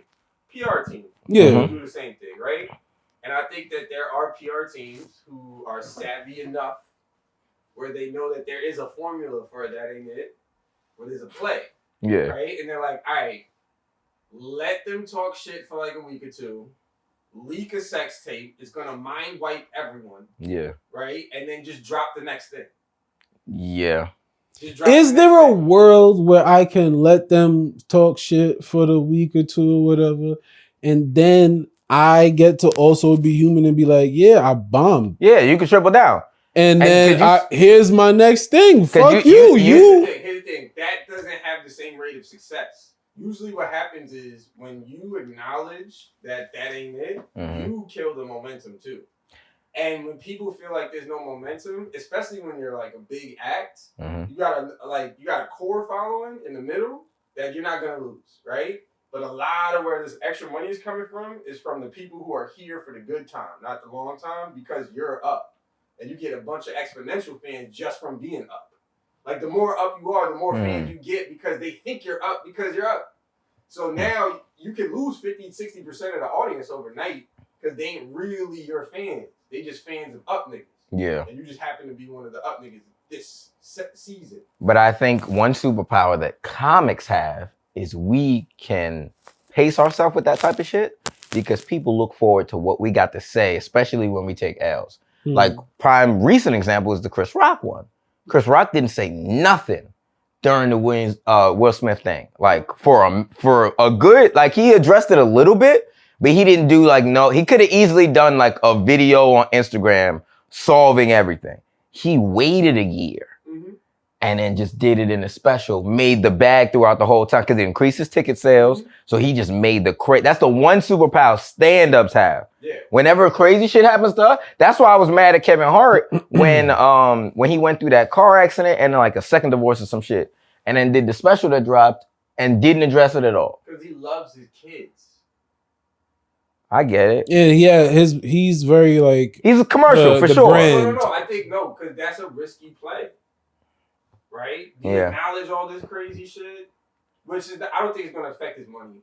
I don't think it's going to affect his career trajectory and all that stuff. But it would affect, like, let's say there's a court proceeding, and then playing clips from the special. Yeah. And for the deciding who gets what custody when, how many hours, how many weeks, this, that, and third. Yeah. Like, it could be a type of shit where, like, they can make an argument. Your father lives a life that's detrimental to children. Yeah. I guess for me, I will always look at it exclusively, not adding any other outside voices and sources. It's like, I just look at it from the performance standpoint. Thing I loved about Pryor, it's like when Pryor went through the fire shit that he went through, that next special, talked, because we were all thinking it. Talked about it. Even Cat Williams. Remember when he was fighting them kids? Next special, talked about it. And that was some of the biggest laughs. Usher, Confessions. It's like, I think most artists that do that well, the album or Kanye, College Drop. Imagine if fucking College Dropout threw The Wire, like if he did the whole thing with the wires and everything and never addressed it. He just like had the fucking 50 Cent. Get Rich or Die Trying is a product of, I went through this crazy experience. I'm not talking just every day like shit happens. I'm talking the thing that's like, it's on the news for weeks and you just never address it. It's just, as the artist, it feels like a missed opportunity. But I get it from a business standpoint. Depends on what it is, because you're talking about stuff that I think to me is cinematic in nature. Getting shot 9 times, living, dropping the #1 album. That's cinematic as fuck. You know what I'm saying? Like a lot of these other L's that people are taking. Cheating cinematic. You don't think cheating on like a big ass skit? That's crazy. Bro. Am I not supposed to say that? Bro, think about it like this. There is an element of like with the Diddy shit. You don't want to take the whole industry down. You know what I'm saying? Yeah, okay. Like if the way you cheat is going to like activate a whole bunch of other wives in the Hollywood world, that's like, wait a minute, my millionaire celebrity husband goes to the same. I think I went to Diddy party every year. They go to the same fishing trips. They hang out at the same golf courses on the same day. You know what I'm saying? Now you gonna blow up the spot. Yeah. And especially if he was doing a sneaky link, he was doing a Hollywood sneaky link, which means somebody told him how to sneaky link in as a celebrity. There's a formula for everything. Yeah. Some other person who was famous for 25 years was like, yo, if you actually want to get away with it, you got to do it like this. Fuck with these girls. Hang out in these vehicles. Don't go to these neighborhoods. Like, wow. That's true. Yeah. There's other niggas that's doing it. Yeah, for sure. They've been doing it for 20 years. Yeah. That's the I heard somebody talk about that when it came to the Diddy thing. That no one addressed. Learned from like. They like, he did none. And that's true because if it's done on the good side, it has to be done on the bad side, where good traits are learned from other people. Bad traits are also learned from other people. Exactly. But the bad traits are particularly hiding who they are. Good people are like, hey, I'm good. This is what I do. Bad people are like, don't fucking talk about me. So because of what could happen, the repercussions, consequences and shit. Yeah. Damn. And even if the consequences is just that people look at you crazy. Like you don't go to jail or nothing. Yeah. But everybody look at you like, ew. That's enough to make you go, fuck, I don't want to be ill. Imagine if Louis C.K. was like, I wasn't the only one jerking off. It was mad people. That's gotta be wild. Having a circle jerk. Okay. With mad high level comics. Mad high level comics. And it was off, and it was a bit too. It We were all flashing this shit. It was a bit. No hard. It was a bit. We did it. Trying to see who's really serious.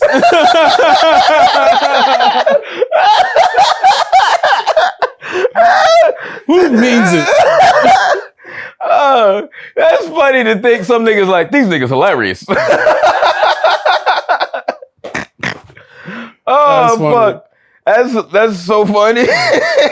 But yeah, cause to your point, I think when it comes to a lot of those like scandals or something that comes out and people don't address it, it does take a certain type of person to address it. Cause like you're saying, it can affect so many other people, embarrass your family. Like I get that. That's and you just want it to end. You don't want it to you don't want to bring it up and now it's in the special. It does really well. Niggas quoting the cheating joke and now, you know what I mean? Yeah, you're at Disneyland with your kids.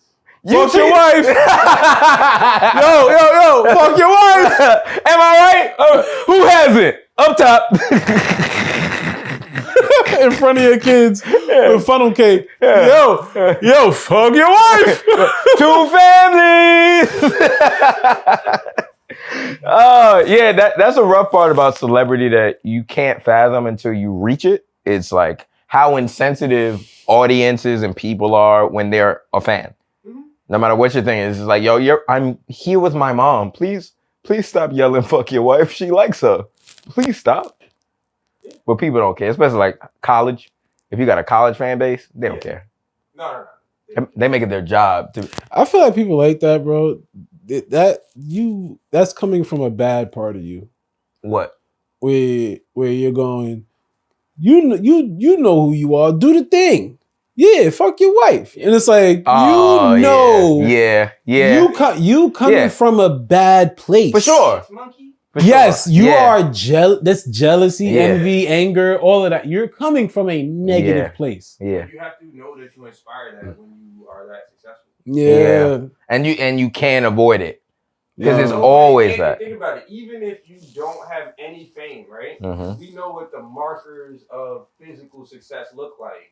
If you wear a certain type of clothes, if you have certain type of accessories, if you pulled up in a certain type of vehicle, if you got treated a certain type of way by the people who own the establishment. Even if you're just nice. I've never seen you before a day in my life, but then now all of a sudden you walking in here with a Rolex and an Armani suit, the owner saying hello to you like you know me for 20 years. Who the fuck is this guy?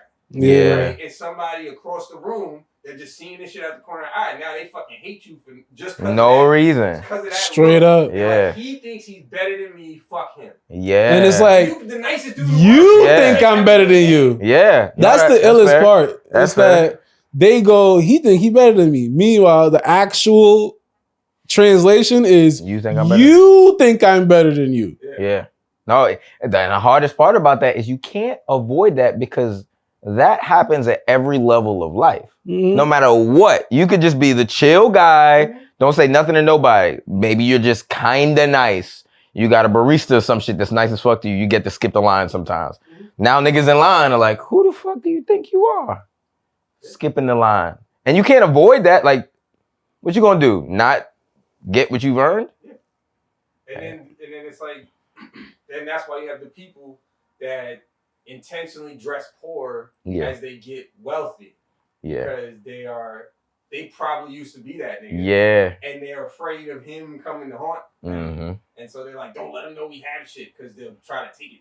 And then that's another thing because once people because eventually people always tend to find out because real poor people move differently than rich people disguising themselves as poor people. Asked to borrow anything, Babbitt. You don't need any money. You're always fine. Yeah, and because there's a certain level of frustration that actually being poor brings. Yeah. Like, you know what I mean? Like, you got to take the bus to get to a destination. No matter how far that destination is, you're fucking tight. All right, but then there's psychotic ass millionaires who take the bus. Which is crazy. 3 hours just to trick the world. which is crazy. Oh, I'm just a bus nigga. Yeah. I'm just like the rest of you guys. Yo, what do you, first thing, and I'm asking as a group, you get like a bag. What's the first thing you know you're going to stop doing? Stop doing? Yeah. Like for the bus. Yeah, that you're going to. Like you transportation, definitely. You taking the bus and train out? Public transportation is out. No public transportation at all. No, I'm already at a point where I'm trying to figure out how to like afford that lifestyle. Yeah. Like yeah, seriously. My Uber expenses went up crazy this year because I'm putting my foot down. And I'm like, I'm just going to manifest the budget that could pay these bills. Yeah. Like, no. Yeah, I've taken a train where it's like, the times I do take the train is because it's it makes sense. Yeah, to like find parking, all that other shit doesn't make sense. That's the times where it cause like I'll be like, yeah, I'm gonna take the train because this makes my life actually easier right now. But I disagree. yeah, I mean that's the only time it happens because it does sometimes. Because you also came from Queens, you've had a car for a good chunk of time in your life. Yeah, but I'm talking about like even like today where it's like, say I gotta go to a certain part of Midtown or like, you know, it's I'm going to right across the bridge or some shit. I might just be like, I'll calculate like, should I walk there? Should I drive? Should I ride my bike? Should I take the train? What is the most enjoyable pathway of travel? What is gonna make my life how easier? fast you gotta get there? Yeah, like that's how I calculate like how I'm gonna get to a place. Yeah. I get stressed the fuck out on the train, bro. Like to me, it's like if you gotta get you a third mic. Uber is $50 and it's gonna bring me there 10 to 20 minutes later than the train because traffic is bugging right now. Yeah. But now I'm on a rush hour train and I gotta wonder like why the fuck is he acting like that? Yeah. Like and it's like to me, it's like the idea that to save 20 minutes and $40, I'm gonna sit in a car full of strangers where one thing goes left and I'm on New York 1. Yeah. I hear you, and now this is me out. I know I'm outside on a limb with this. I'm standing on a leaf. This is no support. Because I have to, but I'm saying if I had the choice, I'd rather be late in the Uber than on time in the train. True. Now my brain goes to when I'm on the train or wherever. Like I think of some anime shit for where I'm like legit, like you know, like there's you're gonna like fight a homeless man. No, like you know how like, there's like energy pulsating from a thing, so it like booms throughout the room, and it's like going through shit. That's how I kind of like visualize myself, where I'm like, I'm on a train, but don't fuck with me. Not even don't fuck with me. Not I'm not like putting out like I'm the baddest nigga. Just you almost don't the toughest guy not even interested. Yeah. He don't even register me. He's just like, I don't even see, like I don't know what it is. Like I'm not putting out I'll fight anybody. I'm not putting out I'm the toughest nigga. Never put that out. Yeah, like I'm not putting out none of that. No. I'm literally for some reason just we're actually on the same train and not on the same train. Yeah, when we exist in a different universe. I understand. We're like parallel. Where I'm on this train with you. Yeah. But I am not on this train. Now I grew up taking a train so much, like from Harlem and then from like deep Brooklyn and all that shit. Yeah. And for me, I done been in so many situations where other people's shit started spilling through the train. That's the fact. Yeah. Like a fight over there is gonna come over here, or an argument on the platform is gonna enter here, or like there's 20 niggas jumping niggas on this train, or like somebody pulled a knife over here and now he's running through the station with real shit. knife. Yeah. Like that's insane to me. Yeah, that's so true. it stays in because I agree with kind of both of y'all where it's like I was on a train with niece and nephew, Ro, everybody, and it's like I'm not personally scared because you've seen the crazy shit. But my niece, she young and she all fucking jittery. And it's like, it's a moment, a teachable moment to be like, hey, when you see crazy shit. exist, baby. Yeah, it's wild, but yeah. You gotta I'm literally sitting here, I'm like, this nigga was doing wild shit. He kept singing songs and humping the door. And you know when the nigga not a threat, but he is weird? You could tell he wasn't gonna hit nobody, but he doing too much. So you like, I just gotta keep watching this nigga. My niece is fucking nervous, panicking. I'm like, it's all right. He ain't gonna bother us. But do you wanna just go to the next car to ease your mind? She like, yeah. And you gotta just and that kind of feels, cause now I'm standing up and I'm like, I didn't wanna stand up, but I'd rather ease these niggas. So to that, it's like, if I don't have to be in that environment where I have to explain what a crackhead is and what their moves are. But that's what I'm saying. In that case, that's the time I'll calculate. Well, this time it makes better sense to drive or to get the Uber because now I have luggage and 2 little tiny people. Yeah, more to worry about. But every time I think like you, I end up always regretting it. Like, from where I'm at, right, to go to Midtown is right over because I'm in Greenpoint. Mm-hmm. So if I take the G to the 7, I can be in Midtown in like 15 minutes, like right in the heart of 42nd Street, right? So I gotta go pick something up on 39th Street, and it makes wild sense. Like, I'm not going to take the traffic and the Uber. Super quick. Bread just to go from 1st Avenue to 5th Avenue in Manhattan takes 30 minutes. Yeah. You know what I'm saying? On 42nd Street, like, take 30. I was like, it don't make no sense. But then I get in the car, and then I'm on the 7, and this lady comes in the car, she sits down, and she sneezes 4 times in a row. I'm out, bro. I'm not gonna lie. I thought he was gonna say something way more intense.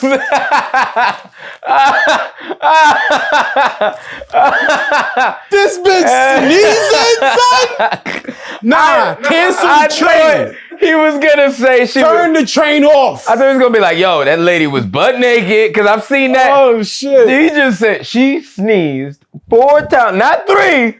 3 was acceptable. That's funny. When you're like, I'm trapped with the play. Yeah. Like, Aaron just got OCD. That's all that is, bro. That's funny. We went to Lansing Street, and during COVID, and there was this black woman sitting right across from us, had to be 25, something like that. She looked very well put together. She looked like she was coming from work. Maybe she worked at a bank or something. She had like seemingly kind of professional clothes on, right? Heated. I'm sitting there with my boy Teddy. We coming back to Brooklyn. You're on the F train. Getting on the Delancey. She starts asking us why we don't got our mask on. Like, why don't you have a mask on? Like, what's going on? Why don't you have a mask on? We both looked at each other crazy because she didn't have no mask on.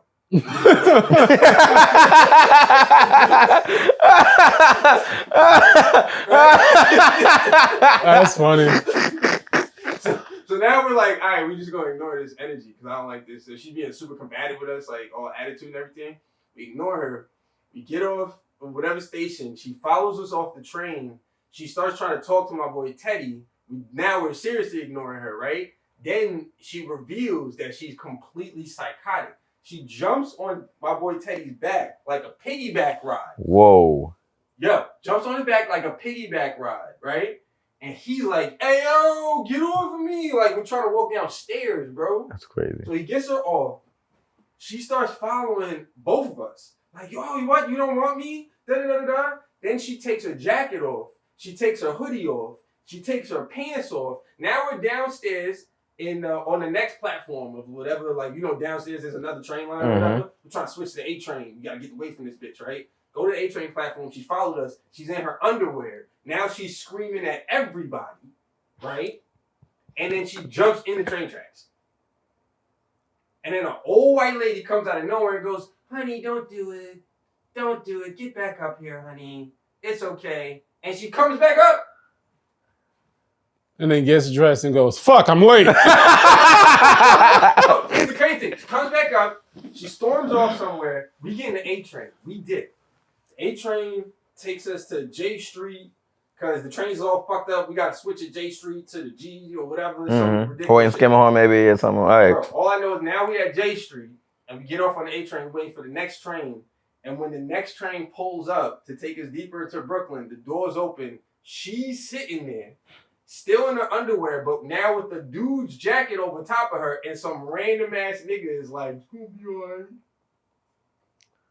That's crazy. Perfect. But this, like, you know somebody what bagged that. This like, what I'm saying. Some niggas said there's some prime pussy in there. I haven't had schizophrenic in a while.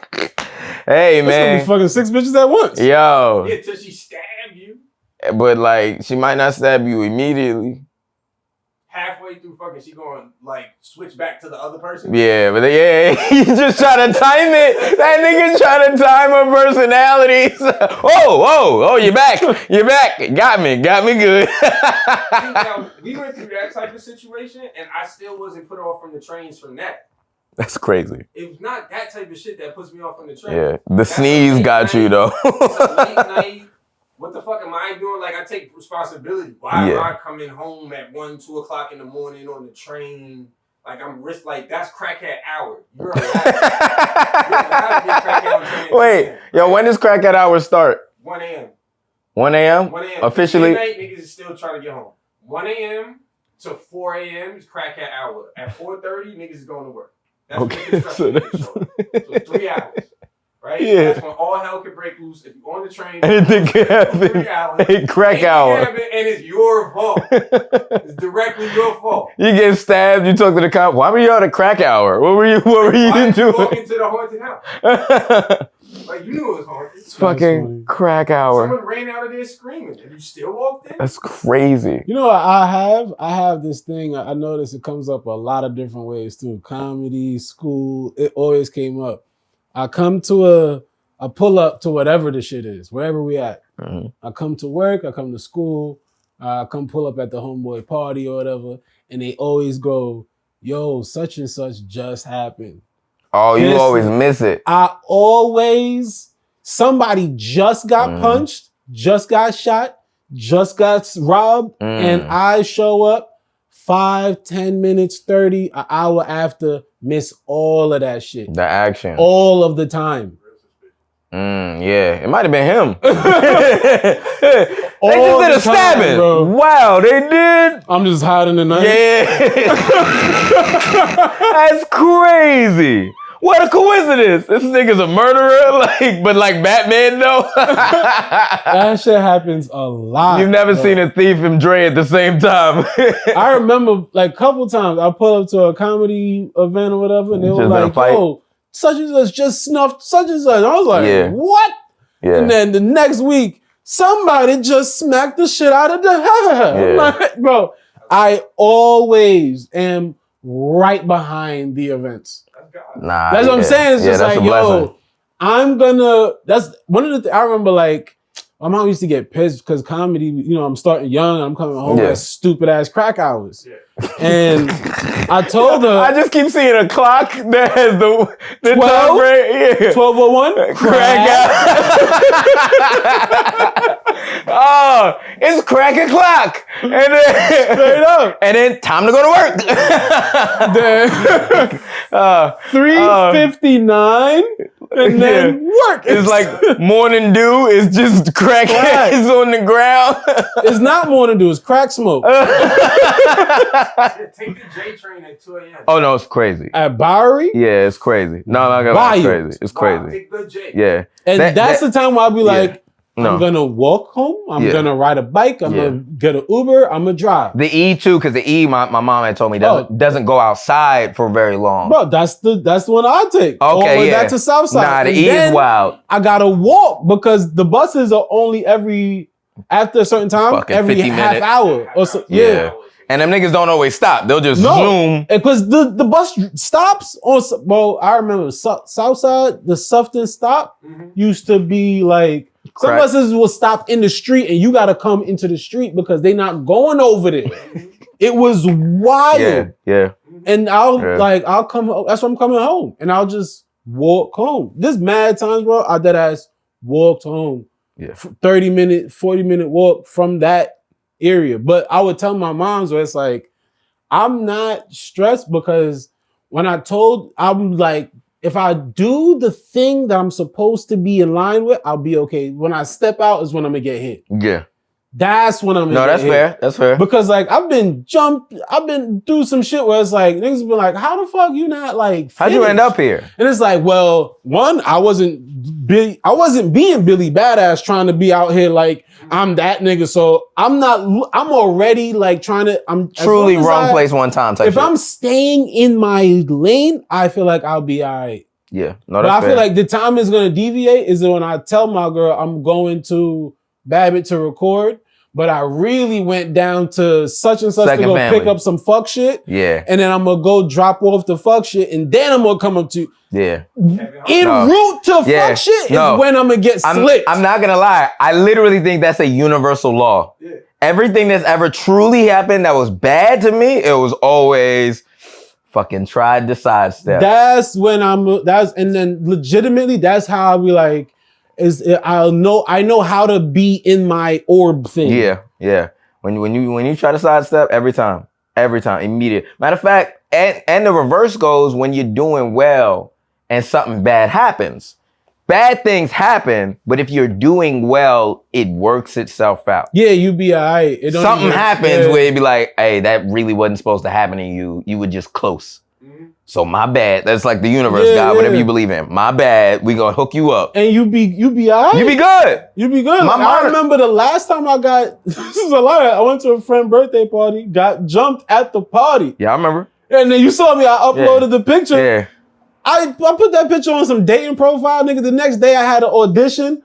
I didn't get that audition, but that audition landed me 2 other jobs from the person producing. Yeah. Then the girl I met at that audition turned out to be working at some other shit, recommended me for a writing job that I got 4 years later. Yeah. And it's like, these niggas tried to jump me and I got no series of events. Mm-hmm. Yup.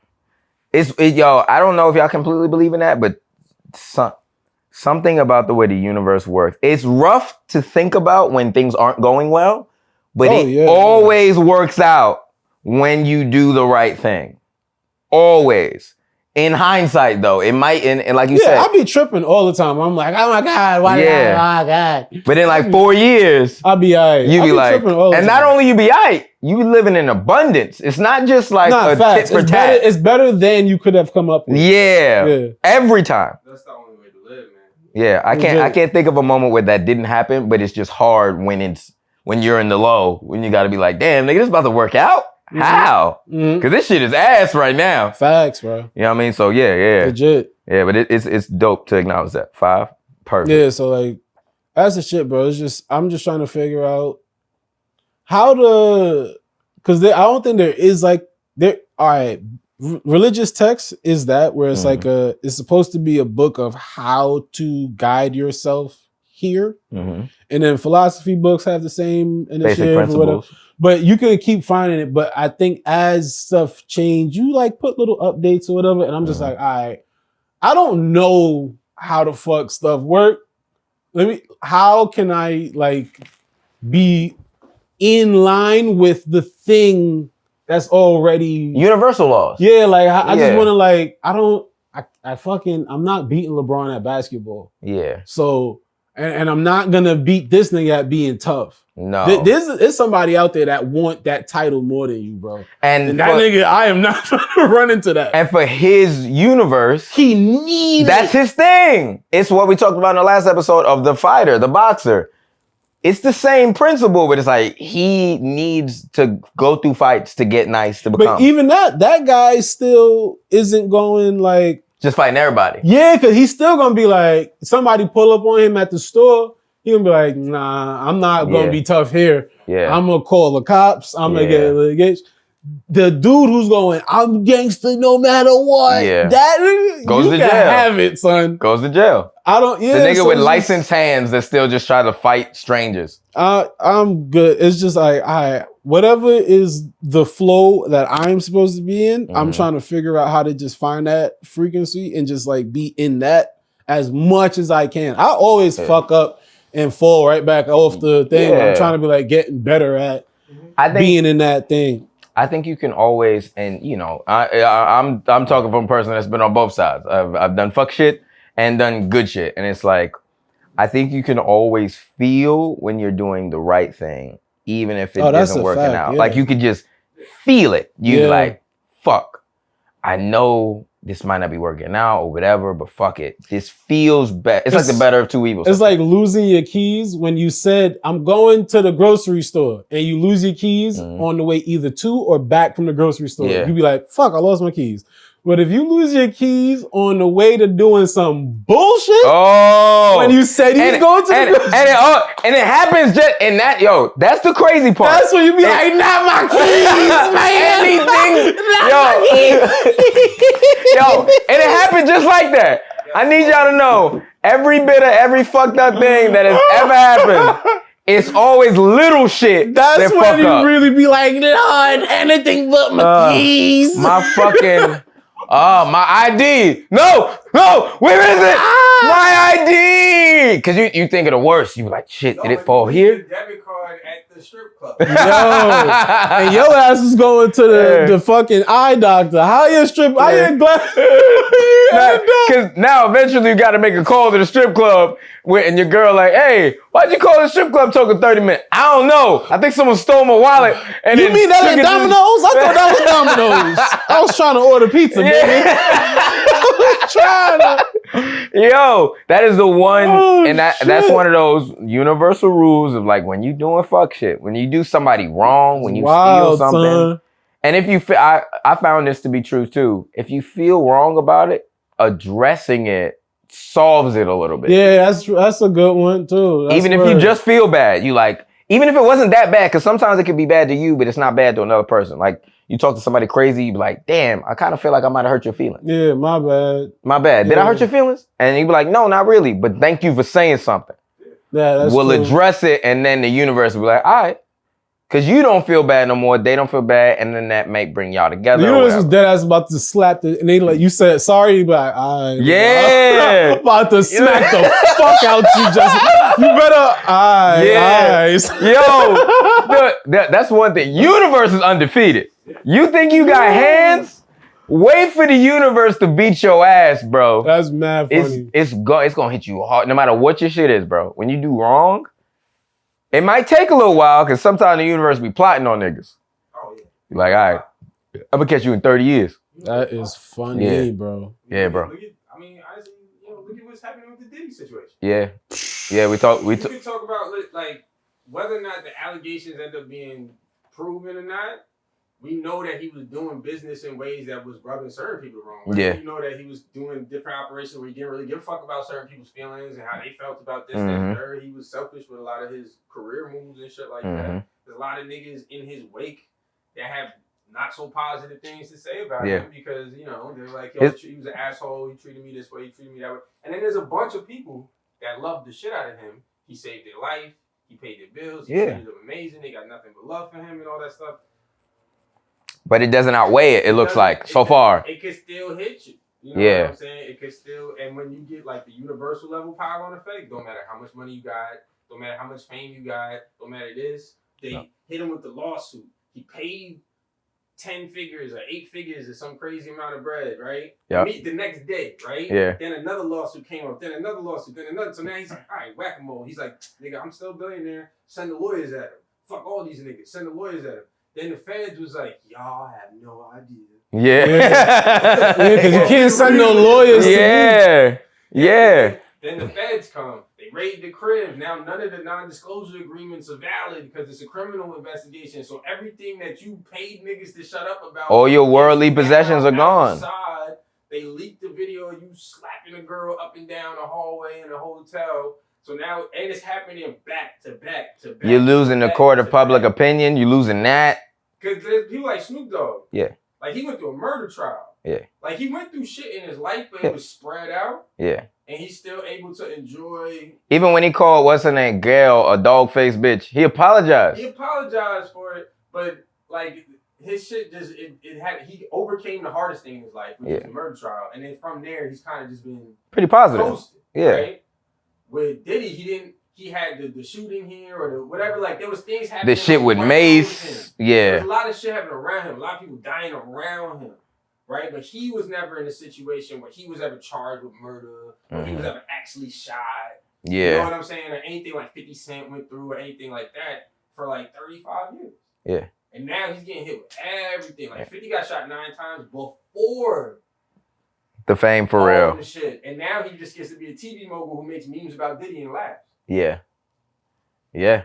It's different. I don't know. It's different. That kind of shit, I think about it because even when good people, like a Nipsey Hussle kind of person, clearly a good person who got taken out in a bad situation, but they're so good, the universe, I think, blesses them with them being spread around the world. Yeah, their information, their message is always getting seen. You know what I mean? So it's like, if you killed that person because you wanted their message to stop, but then bam, now they're one of the biggest artists in the world. Now, yes, I don't love that they had to die, but I think that's a clear indicator of like, he was a good person. Because that you don't see that if he was genuinely a shitty guy, got killed, it just would have died out. Yeah. You know what I mean? He did the work. So it's, you know, these universal laws are crazy. That's some shit. Yeah, we got deep towards the end. It was Two fun. Tuesdays ago. 2 Tuesdays ago. What did we say we was gonna call this again? 2 Tuesdays, man. Now it's 2 Tuesdays? 2 Tuesdays ago. Yo, what? No, you about to say? No, I was thinking because your name, Aaron, Alex, Andre, so there's 3 A's, but I don't know what else to do with that. I just realized that today. AAA? That's a version of stuff. Yo, you know what I enjoy so far? Let's just keep doing this at the end. What we gonna call it this time? and then eventually we'll stick to a name. AAA. So this week is AA. What was it? It was delirious or something last time. What was it? The Audacity. Nigga said delirious. Dysfunctional podcast. Eddie, sue us. Just 3 niggas in leather pants. Sue us, please, just laying like this. I'd fucking love to meet Eddie Murphy. That'd be dope. Oh yeah, delirious raw. Just name it after different comedy specials. Yup, you got the Nutty Professor coming out in December. Oh fuck, man, this is fun. This is a good one, man. This is a good one. Yeah. So once again, man, my name is Alex Babbitt. Catalina Wine. I knew you were trying to remember. I was trying to remember too. I couldn't remember. Andre D. Thompson, man. Yeah, and we got Aaron Ross on the back. Aaron, so just yell out, bro. Hey! We gotta get Aaron a camera, man. All right, we'll get the budget going. We'll see y'all next time. Love y'all. Peace. Word.